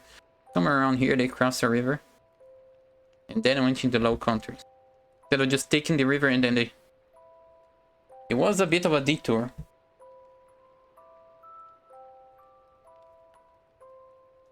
Where's Bremen? Bremen's over here. Or they just... God damn it, spam calls. Oh, let me check. This doesn't sound like a spam call.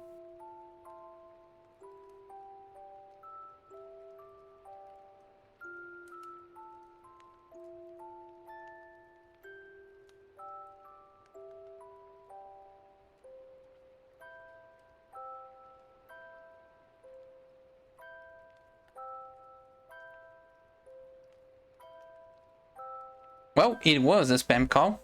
Great. Instead of just taking the river, they took a road here, I think, here and here. A little bit of a detour, but still pretty ridiculous. And I think they really took the land road over here instead of maybe. Oh no, maybe they took the sea. Yeah, maybe they took the sea. So here to Bremen and then to the sea, because the sea would still be faster. Yeah. Going back. Instead of the direct continuous water route to Hamburg, and similarly with goods transported in the opposite direction. Thus, so far, the work of unification on the part of the territorial princes was insignificant. But we still have to examine the work of the princes within their own territory. In one respect, they were in a favorable position with regard to that work. This feudalism, the sphere of the tolls had to a certain extent called a halt in the face of the power of the princes. Tolls of the nobility were centrally levied, as we see chiefly in Brandenburg. They were at any rate not a rule. Town tolls were of far greater importance since they formed a part of the systematic town policy. One example will serve to illustrate the position. Traveling downstream along the Elbe after the 30 Years' War, one will find the following tolls in regular system: 9 in Bohemia, of which 5 were territorial, 3 municipal and 1 of the nobility, 11 in the Electorate of Saxony, of which 7 were territorial, 2 noble and 2 municipal, 3 in Anhalt, 2 in the country of Barbie, another in the Electorate of Saxony, one belonging to the chapter of Magdeburg, or to the Archbishopric of Magdeburg, and 2 to the city of Magdeburg. 2 belonging to the Electorate of Brandenburg, 4 tolls of the nobles, 3 belonging to Brunswick, Lüneburg, 1 each to the states of Mecklenburg, Schwerin, Mecklenburg, Güstrow, and Sachsen-Lauenburg. And finally 3 to the city of Hamburg, a total of 48, of which 30 were territorial, reckoning the Archbishopric of Magdeburg, but not a chapter as a state, 10 were municipal, 7 were owned by feudal lords. Even if this is not exact, since apart from other reasons, different institutions often had shares in the same toll, at least it gives some idea of the proportions. The size of Austria and other compactness of her aggression, of her possessions, with only a small number of enclaves, gave her, of all the German states, the greatest geographical capacity for tariff unity. And there is no doubt that she did make great progress towards unity than any other German state. The comparatively scant information available on the development of the Austria toll system indicates that she was the first German state to arrive at a system of frontier tariffs, a great advance on medieval conditions since it facilitated trade. The system of tolls at the frontier really rendered the medieval regulations concerning toll rights largely impractical, because these apply to particular toll stations and not to a continuous chain of tolls. The Austrian rulers, moreover, quietly disregarded the whole body of German the Austrian rulers quietly disregarded the whole body of German regulations, of which, as emperors, they should have been the principal guardians. They found support for their calm and consistent policy of ignoring prohibitions in introduction and raising of tolls in a charter of the 4050s, said to have been agreed to by the electors and the free cities, which gave their hereditary lands a free hand in the matter of tolls. The first great stride towards tariff autonomy was made in 1557 and 1558, when Silesia and Lausitz were shut off from the rest of Germany for the import and export of goods. Although, on the other hand, they allowed free trade with the hereditary lands only in particular cases, such as the import of tin and copper. 1616, a new and decisive tariff regulation came into force which extended the system of frontier tolls much further by abolishing internal tolls on goods in transit, and raising a definite toll barrier against the rest of Germany. It appears to have been the formation of the first regular, uniform toll system on the part of a German state. There followed an ever-increasing number of prohibitive measures in Austria, which grew in severity towards the middle of the century, as a result of the struggle with France. The struggle really developed into a war on French luxury goods. Oh, an economic war. How fun. It was consequently perfectly natural to find the representatives of the predominant tendency in German mercantilism associated in one way or another with Austria. But at the same time, the political and ethnographical disintegration of Austria was even greater than in most other states, both within and outside Germany. And there was really nothing approaching any kind of economic unity. Oh, how unfortunate.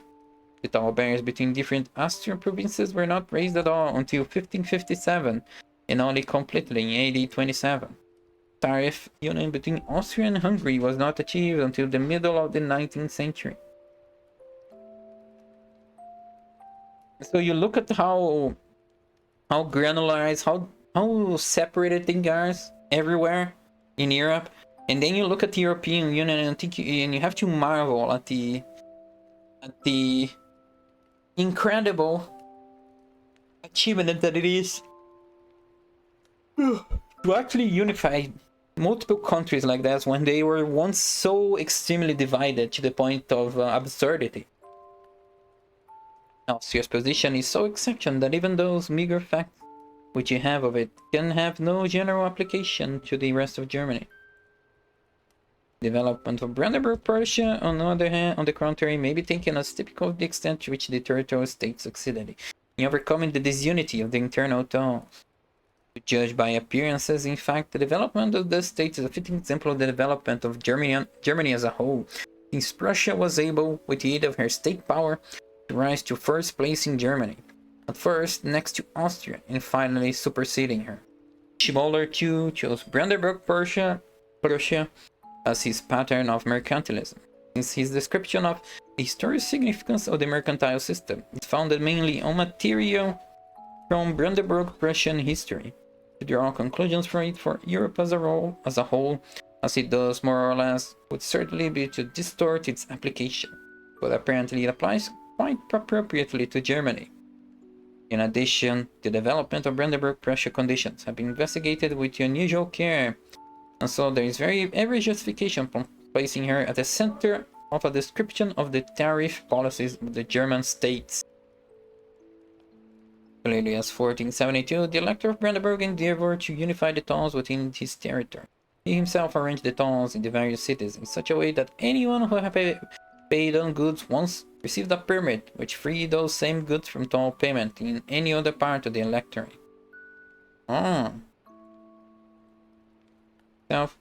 Arrange the tolls. This is a permit. Toll permits. Interesting. An interesting tidbit that could be useful for world building. Very useful. The whole plan was characteristically wrecked on the his whole plan was characteristically wrecked on the opposition of the cities, which is an additional proof of how little was achieved by mere ordinances. It is also an indication of how incomparably well developed in this respect England was, where as early as the 13th century such a measure could not only be suggested but also carried through. Okay, more of the stories. No, wait. How do you say this? German history in a nutshell. Holy Roman Journey.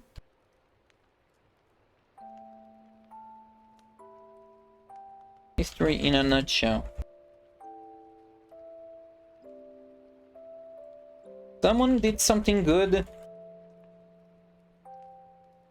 and everyone else ignored it.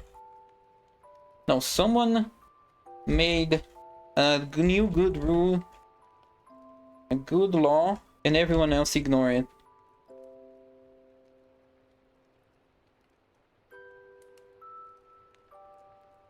Someone made a good law and everyone decided to ignore it. The whole plan was characteristically wrecked on the opposite. Okay, I already read this. Yeah, and this is also an indication of how incomparably well developed England's was, whereas early. Okay, he lacks the context, but I don't think he needs. I don't really think he needs the context.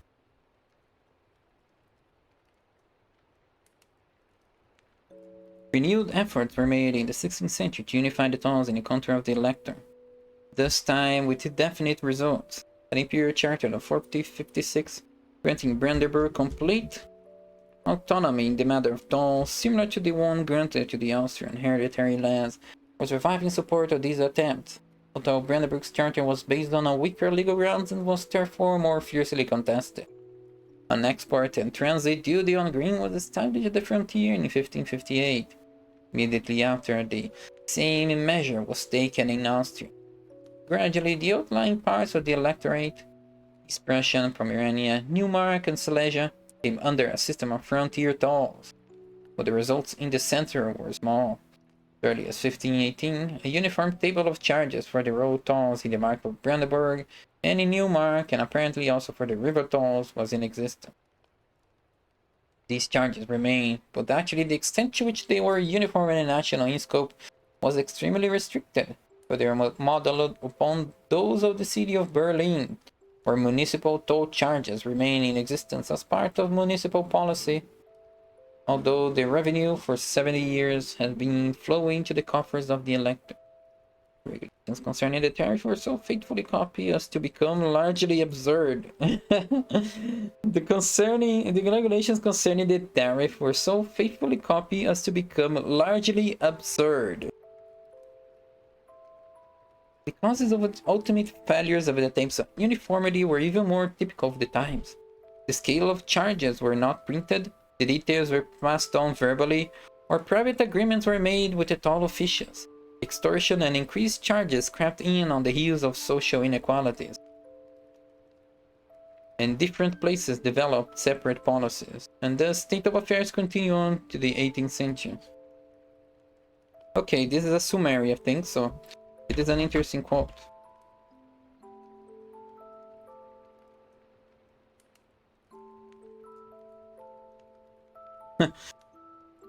Even more typical of the times. The scales of charges were not... things were not written properly. The details were passed by word of mouth. And there was also bribery and corruption. Then extortion and creep of in greed also increased the local inequalities. And different places had their own special policies in place too. Where everything could go wrong, it did go wrong. There's like no other way this could be worse. And the state of affairs continue on into the 18th century. First measures to bring some order into the administrative machinery were those of which Frederick William I took, without actually altering or even attempting to alter the basis of it. But until that time, the old corrupt system continually recurred along the different trade routes and within the different parts of the country. The direction of Eastern Prussia, for example, was in 1644 secretly informed of the scale of toll charges, with a strict injunction not to betray the secret to anyone. What? The direction of Eastern Prussia secretly informed of the scale of toll charges, with a strict injunction not to betray the secret to anyone. The endeavors of the great elector to print the charges and to make them known by ordering them to be posted up appear to have borne no fruit. The toll officials on the Elbe would allow no ship to pass before they received their discretions or respite money, which might take the form of a meal for every man and feast for the commander and scribe. Christ! Among other things, they assessed the goods in the absence of the owner, demanded enormous unspecific lump sums, reckoned measures and coinage in an entirely arbitrary manner, and caused the ship's deliberate delay. On the other hand, the interests of the state also suffered just as much, since the toll officials were corrupt and worked hand in glove with the traffickers, and since, in addition, a great deal of smuggling took place. In spite of the recurrent governmental efforts, the story repeated itself with worrisome regularity. Not only on the Elbe, but also on the Rhine, in East Prussia, and almost everywhere else. Confusion reigned supreme. Is this the inspiration for all those Confusion reigned supreme. I'm gonna put this one on the post stream tweet. Is this the how do you say it? The inspiration for those, the real life inspiration for those dystopic worlds, dystopic governments like cyberpunk, I guess. What's the word? What's the word of Arcane? The city of Arcane from League of Legends. City Arcane. Piltover. Yeah, Piltover. Cyberpunk. What else has something like this? I think, not sure if I remember anyone that's actually like famous. Famous for being functional but almost dysfunction.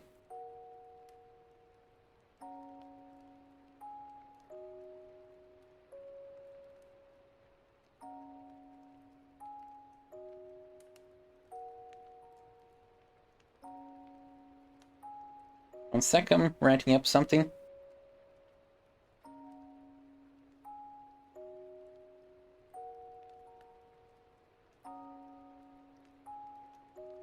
Second.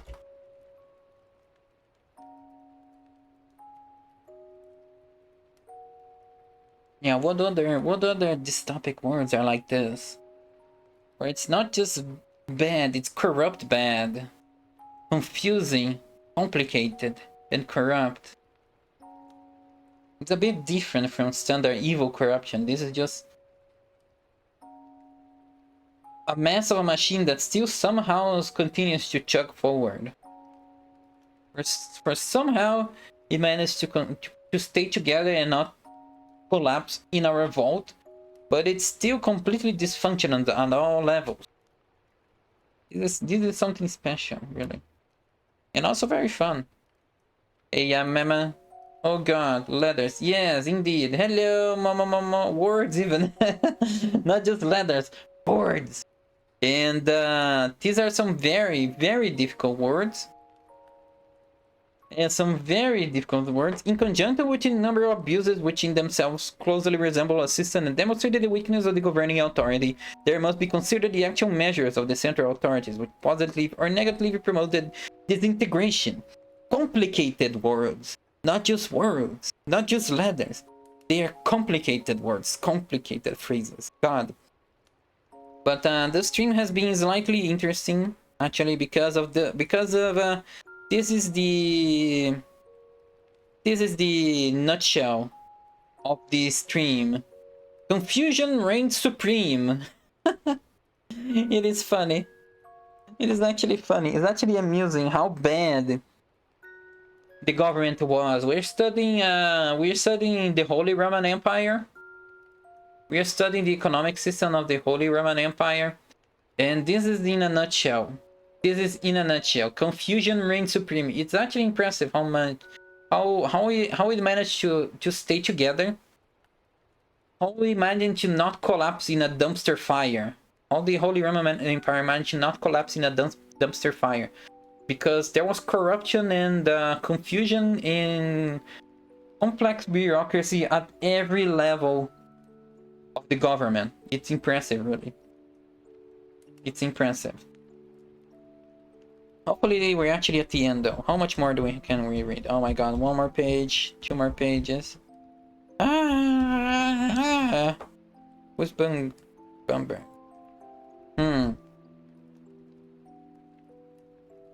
Oh my god. Oh, okay. To recapitulate and summarize what has already been described is superfluous. Oh no, I thought it was gonna be... I thought it was gonna be a final summary of everything we've read. Any from any point of view, the territorial powers. Oh no, this is a summary of the whole chapter. To recapitulate and summarize what has already been described is superfluous. The picture showing the trend of events is clear. In hardly any instance or from any point of view did the territorial powers achieve a unified toll system, providing freedom of trade within the territory. Nor were the existing tolls ever unified under the control of the state or the prince. It was, in other words, a mess. This was partly due to inability to overcome the strength of local interests vested in and supported by the old inherited order. But though important, that was not the essential difficulty. The real cause of the total confusion appears to lie in the fact that the princes, whose increasing power brought them new problems and difficulties, found the internal tolls an indisposable source of income.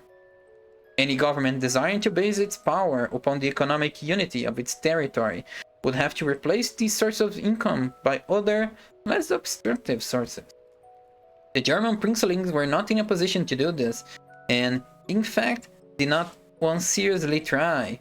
In very few respects, consequently, did they progress beyond the chaos of medieval conditions, and in the few cases in which they did, their progress was small and halting, while in many other matters, they intensified the confusion and aggravated the existing difficulties. They just made things worse. The Tau system is thus no example of unifying work of mercantilism into Germany. Okay, now this whole paragraph is a summary, so I'm just gonna copy it because it is very useful. It is very useful to my understanding. Let's see, confusion reigns supreme. Is this still? Oh, I didn't minimize it.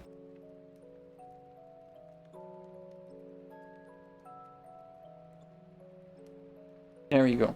A big ass quote, but an important one since it's a summary.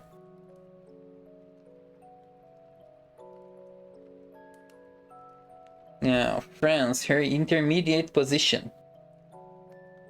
Oh, so while England was an example of how a perfect system, how good the system could be, France, or Germany was the opposite of that, and now France is the middle point. Turning to France, we find her medieval thoughts just as confused as those of Germany. The difference between the two countries not so great as might have been expected. From one point of view, conditions in France were even less conducive to unification, since the more weakly organized power of the great feudal barons allowed almost every landlord some degree of autonomy, whereas in Germany, that was practically confined to the imperial vassals. There is nothing which illustrates more clearly the inherent tendency towards disintegration in the Middle Ages than this fact.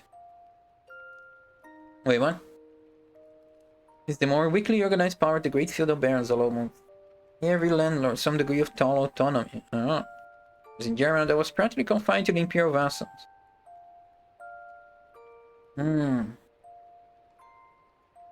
There is nothing which illustrates more clearly the inherent tendency towards disintegration in the Middle Ages than this fact.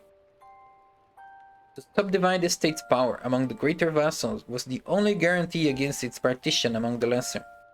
Nothing could prevent individual landowners from becoming sovereign within their own spheres other than the power of the great vassals to do the same themselves. Wait, to subdivide the state's power among the greater vassals, the only guarantee against its partition among the lesser. I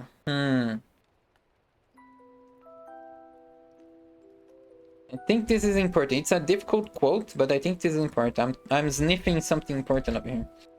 Let me see. Let me try to decipher this. To subdivide the state's power among the greater vassals was the only guarantee against its partition among the lesser. Nothing could prevent the individual landowners from becoming sovereign within their own spheres, other than the power of the great vassals to do the same themselves. Wait, I think it means that because the landowners could not become independent, because that would encourage the bigger vassals to become independent. So it was like they're keeping each other in check. As long as the big vassals don't become independent, there's no motivation or impetus or desire or justification for the smaller landowners to also become independent themselves. So it is a tenuous situation where if one person starts to break apart, if one region starts to break apart, the country will suddenly collapse on itself and explode into, because if one has the justification to break apart, everyone has justification to break apart. From the point of view, now moving on, from the point of view of unification, on the other hand, France was in a much more favored position than either the individual German states or the German Empire as a whole. Geographically, she was unified in compact kingdom as early as the first half of the 16th century, almost entirely free from enclaves and overlapping sovereign states. Her monarch had, perhaps, greater power over his country than anyone else in Europe. And finally, her statesmen had from early times followed a conscious economic policy in which tolls had a definite purpose to fulfill. To this extent, the contrast with Germany could scarcely be greater. There was a very great deal that had to be done in France, and the opportunities for doing it were more plentiful than in any other country. For this reason, France provides a kind of rehearsal of mercantilist endeavors for its unification against a background of feudal disintegration. The persistence of feudal forms of organization really manifested itself only in the river and road tolls. But in addition, the tolls of the city survived here just as in other countries, relics of the more or less autonomous city economy.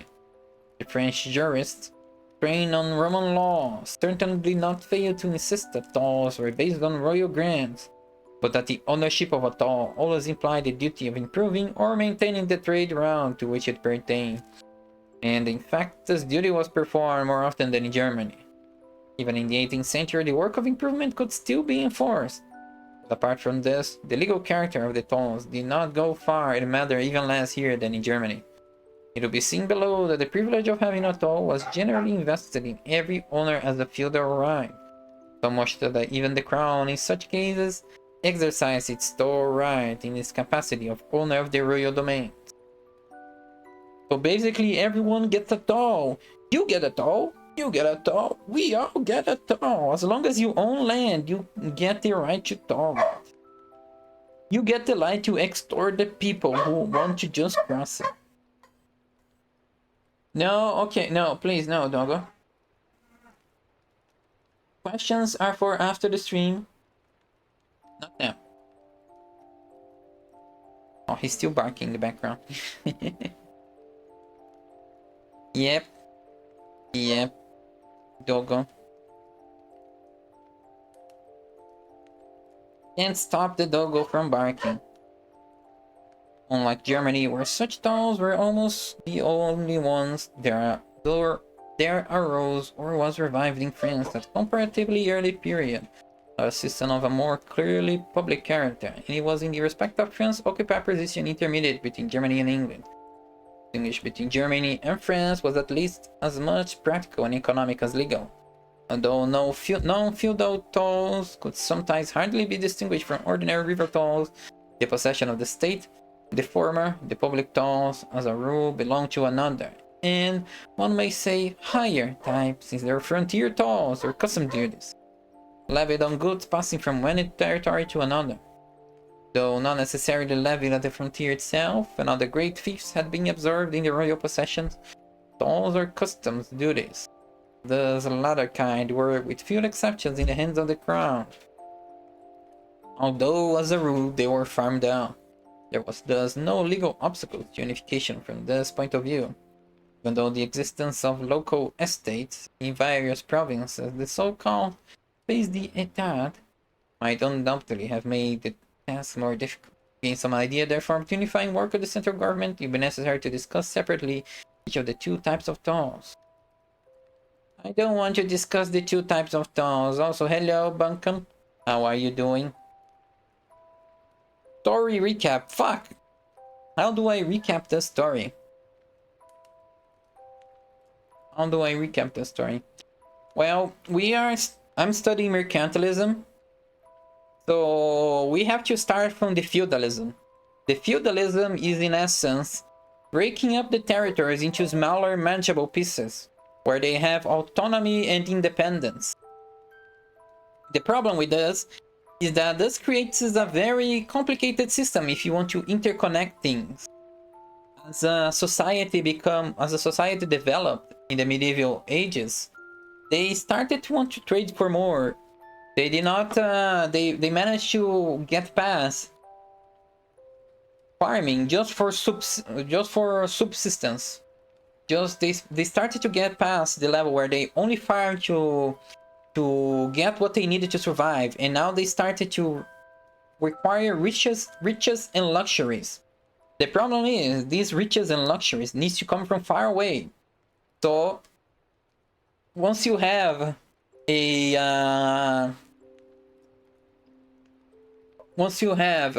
caravan trying to cross a whole feudal territory, it has a lot of little barriers that make this trade more difficult and less efficient. Because they want tolls, they want to pay taxes, they want the merchants to pay to enter the town, to pay for the goods translated, they pay taxes for it. And there's also problems with the travel itself being slow and difficult. So the price of things, so the society wanted something you could not have, because of how fragmented everything was. So at a certain point, the kings, they saw the lords and landowners, the princes, these feudal lords, as a deterrent, and they tried to unify the country. They gradually reduced the power of the lords, so that people were more centralized, so that government was more centralized. Because not only did the lords have the right to manage economically their own territory on their own in the way they saw fit, they also had too much military independence. So it's a pretty common theme amongst feudal societies that when the king is in trouble, some of his lords just go, nah, I don't want to help you. I'm gonna betray you. I'm gonna betray you because I'm independent and I have the power and I have the military power to betray you. So the kings, with looking back on history of their predecessors, they were like, that's shit. That's shit. That is not good. So I'm gonna keep increasing they started creating administrative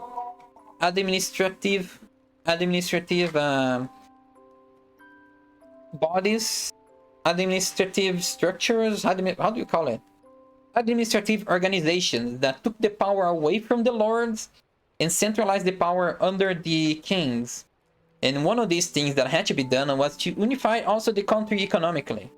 Because as we saw on the chapter with Germany, the Holy Roman Empire, it was so divided that you could say that the tax on that the price of tax on a bundle of goods was about 70%. You had to pay 70% of the price of goods as taxes. So for you to sell it, you need to mark up your goods as 70% higher. Just because of the travel, just because of how much you had to pay to travel, to take one good from one country to another. And this was horrible for the economy and also for the administration of the country itself, because they need taxes, they need money.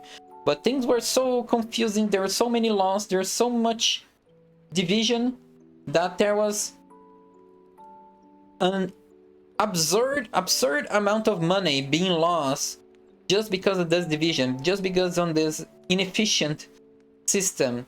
So mercantilism is when people start to they go away from feudalism into mercantilism, when the countries start to unite, the countries start to become unified into one singular entity with standardized laws, with standardized economy.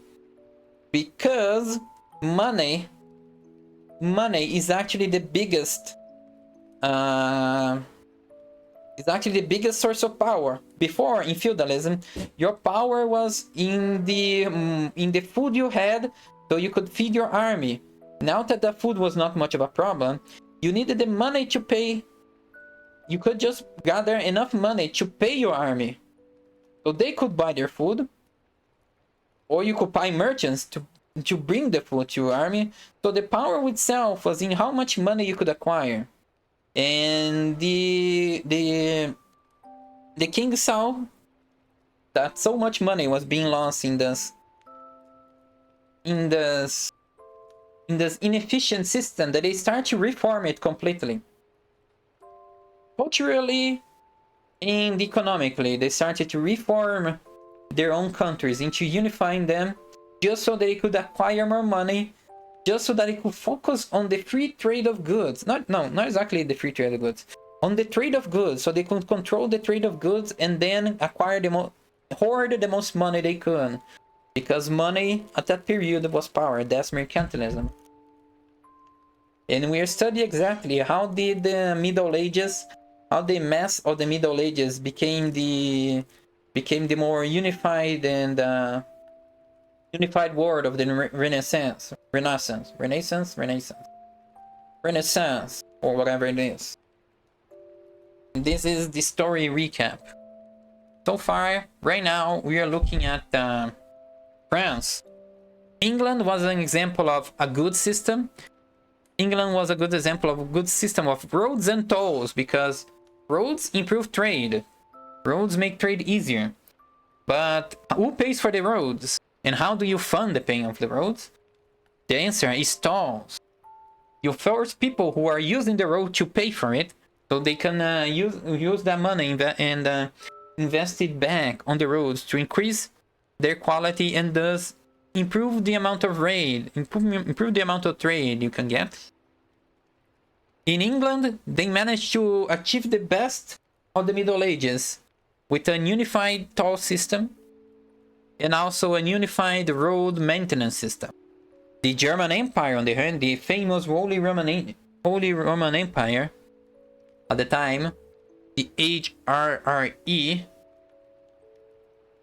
Wait, HRE or is HRRE? HRRE. What's HRRE? Holy Roman Empire. Oh no, it's just HRE. Okay, it's not HRRE. It's not HRE. The Holy Roman Empire was a mess because it was basically a gathering of little independent countries under the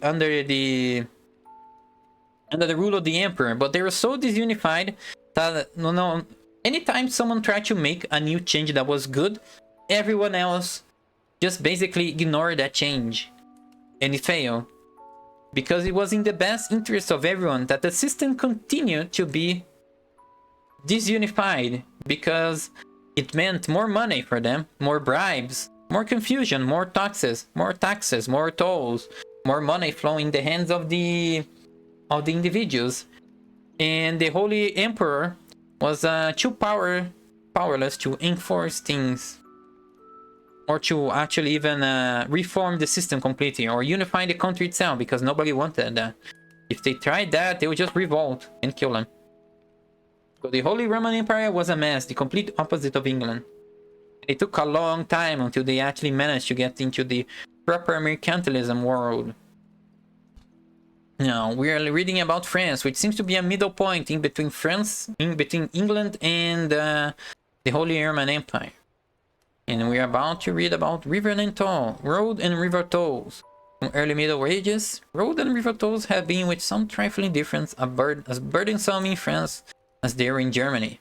The lower, in many respects, the French equivalent to the Rhine, had both absolutely and relatively more toll stations according to all available data than had the chief German river. Jesus Christ, the Rhine was already overtaxed because there's so many tolls on it, and now he's saying that the Loire was even worse.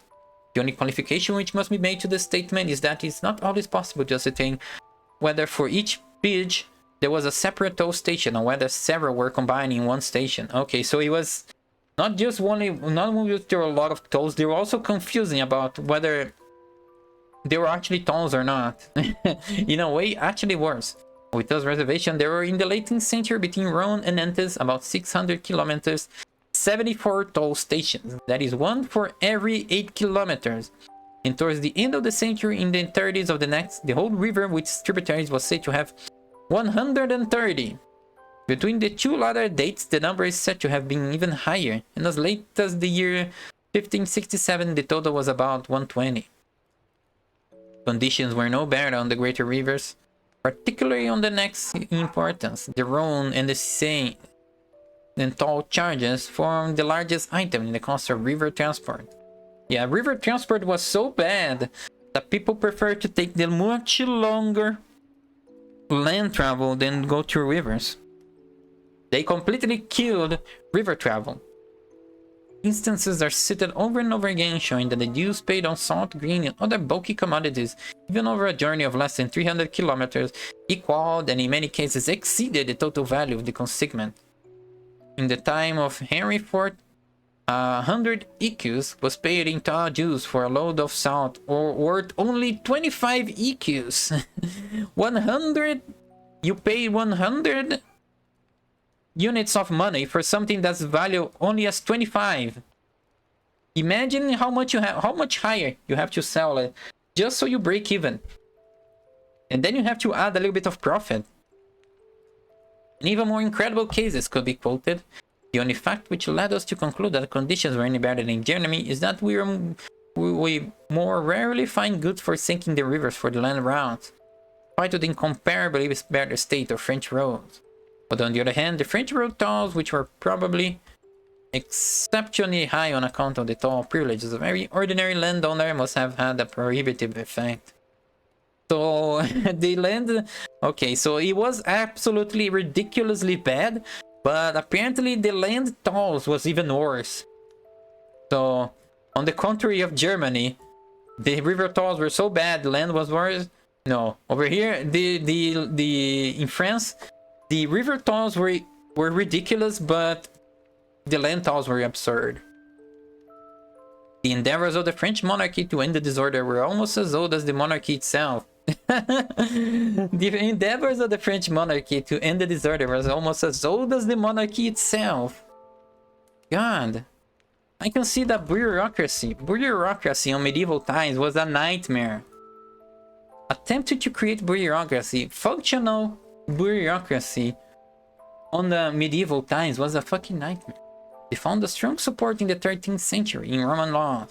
From the 14th century onwards, a veritable flood of laws and ordinances were issued, some 20 odd in the 15th century alone.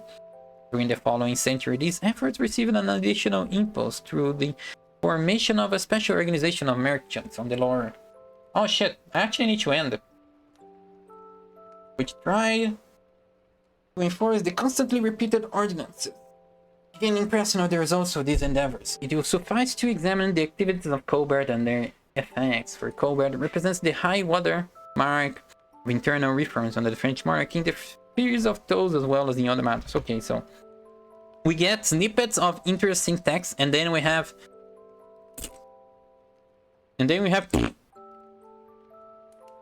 which is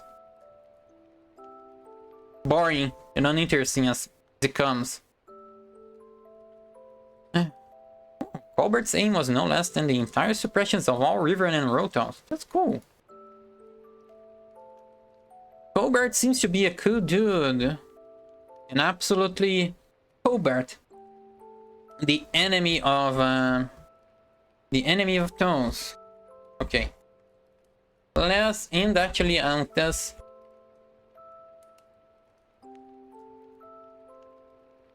Confusion reigned supreme. Confusion reigned supreme. This is the quote we went on. We went up on this scene. Now, let's see. Boring part is over. Boring part is over. I actually skipped a lot of the text on Germany. I actually skipped a lot of text on Germany. I was getting bored of reading about it. But still. What else do we have to read about? What else can you read about? The disintegration of the toll system and the efforts to overcome the confusion. Okay. To struggle against local disintegration in other spheres. Export duty, import duties. Local disintegration. Colbert's achievements. Reforms after Colbert. Comparison with Germany. Oh, I could go into this part. Actually. Summary. Yeah, there was a summary. Results, enormous mobility. I can just skip. I could have just skipped a bunch of it. Internal regulation of industry. Important of change from municipal to national policy. Yeah, as you can see, the importance of the change from municipal to national policy. Unification. Unification of country and the administration of it. Now let's see. Internal regulation of industry in France. I guess I can read the guilds. Oh, this could be interesting. As the principal agent in regulation of industry. Guilds. Guilds is a common thing in Guilds are a common thing in fantasy stories, in medieval stories, in fantasy. So actually taking a look at it will be an important point. The fiscal side. The internal regulation of industry in England. Okay. Foreign trade and business organization. Introduction, national unification. Countries with state enterprise. This one is also important. This is also important. Let's see. Let's take a look. I think I can. Start skipping stuff. I'm understanding more. I'm understanding more of the text. And let's see, notes. Let's look into notes. Things to read about. Things to read about. France. Summary. France. A few chapters. Couple chapters. Then the summary. Then the comparison with Germany. Then skip. Things to read about. Next stream. Okay, I think I can start reducing some of this stuff now. The struggle against local disintegration in social spheres. I guess.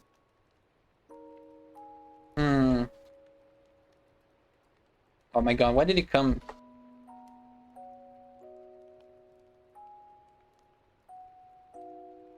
Unknown. How much I can skip?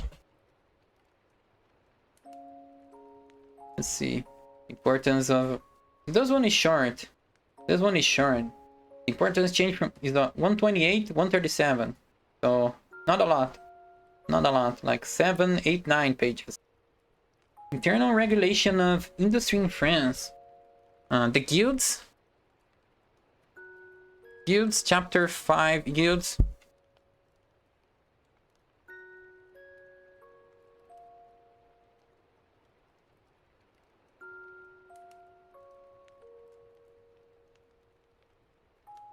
One second.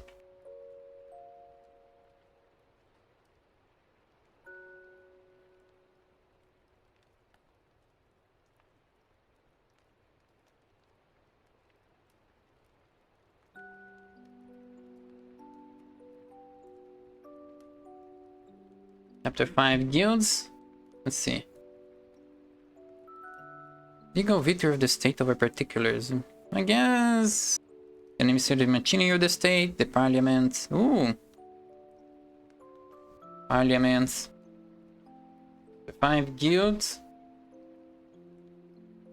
Parliament. Parliament is interesting for my story because in one of the nations there's a very strong law system. Contents of the regulations, the regulations, uniformity, regulations, control, penalties, lack of originality.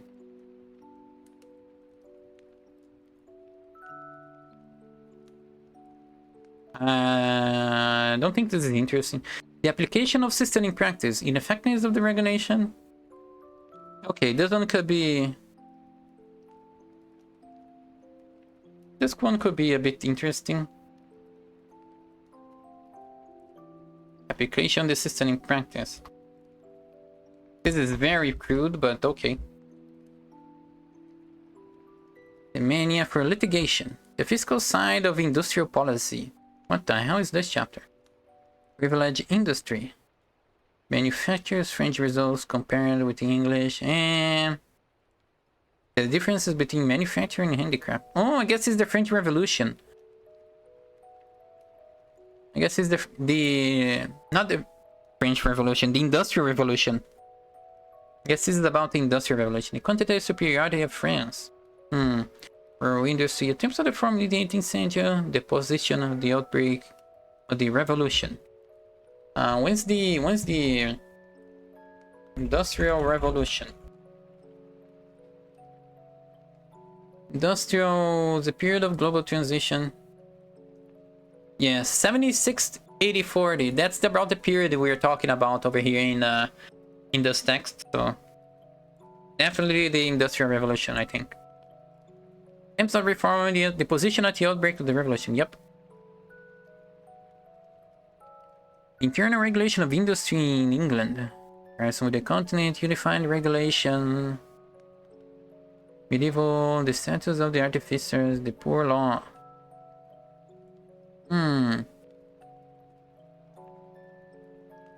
The guilds and rural industry. The peace, the patents, the essence of the economic regulation, the economy, antagonist to monopolies in the common law courts. The antagonist to economy. Tab 6, chapter 6. Chapter 6. This one seems interesting. The antagonism to monopolies. This is kind of relevant to my story.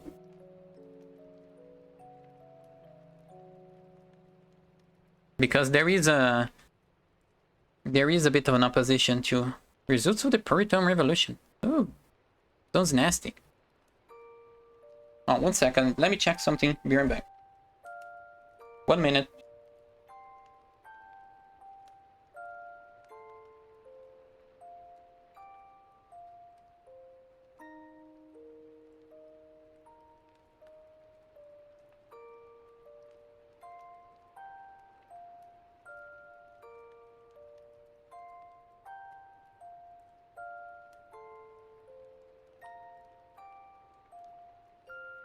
Ruins of an Industrial Code. The decay of the Industrial Code. Huh? What's this? The decay of the Industrial Code.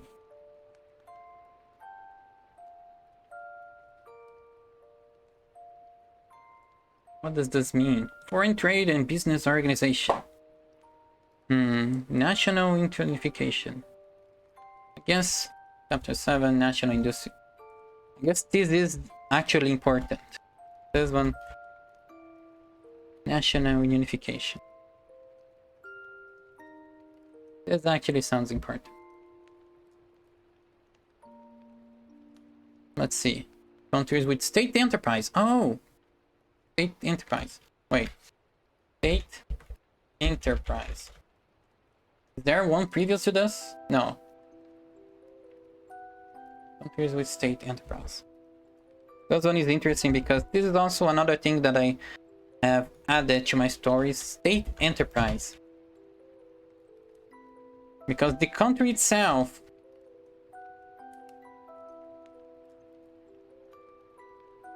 engages in having a company and making money by creating goods and trading them. New problems, the Netherlands, trading companies, the East India trading companies. Okay, this one is interesting because of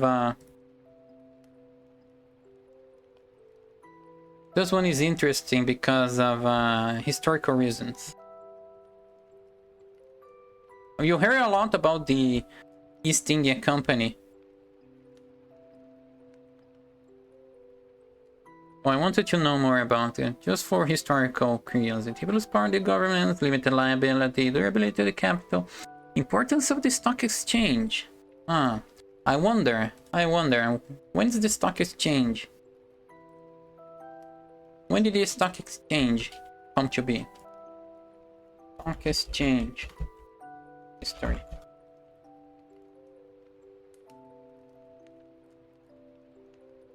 History. The beginnings of lending were in Italy.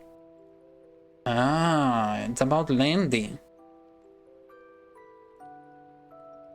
Amsterdam Stock Exchange. Need to read about this.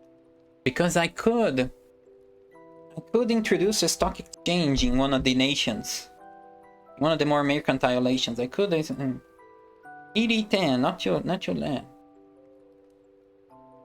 Yeah, snooze again, please. I don't want ads now. England, the regulated companies, resistant infant, the separation of foreign trade, the guild spirit in the companies, partnerships.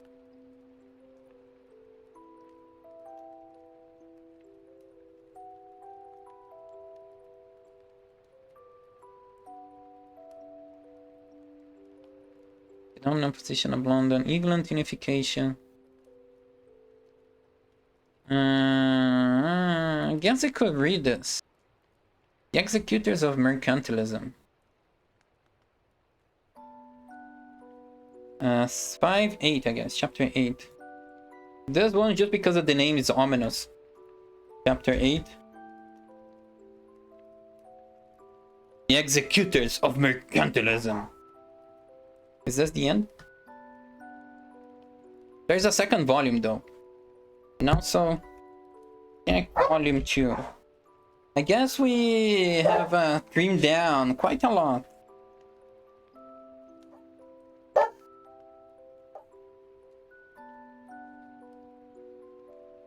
It's still not the end of the class, doggo, please. Please, no. No questions yet, no questions yet. Anyway, things to read about next stream. Yeah, it has trimmed down a lot. I have trimmed down a lot of what could be. So I guess now we're actually going to get something more meatier, more relevant to what I want to know. I did not even know where to start, honestly. But reading up along the line has given me a better idea of what's interesting and what's not in this book. So I'm more confident in skipping things that are or not relevant. But anyway, that's it. That's it. Don't think I'm gonna raid today again. Yes. Let's see. Tomorrow is a art stream. Gonna be continue Hanafuya portrait. Saturday is Boomer Shooter with Heckscher.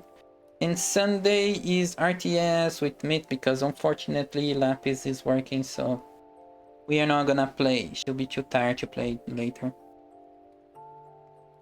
Now, that's it. Take care of your waifus. Take care of your husbandos. I'll see you all next time. Bye bye.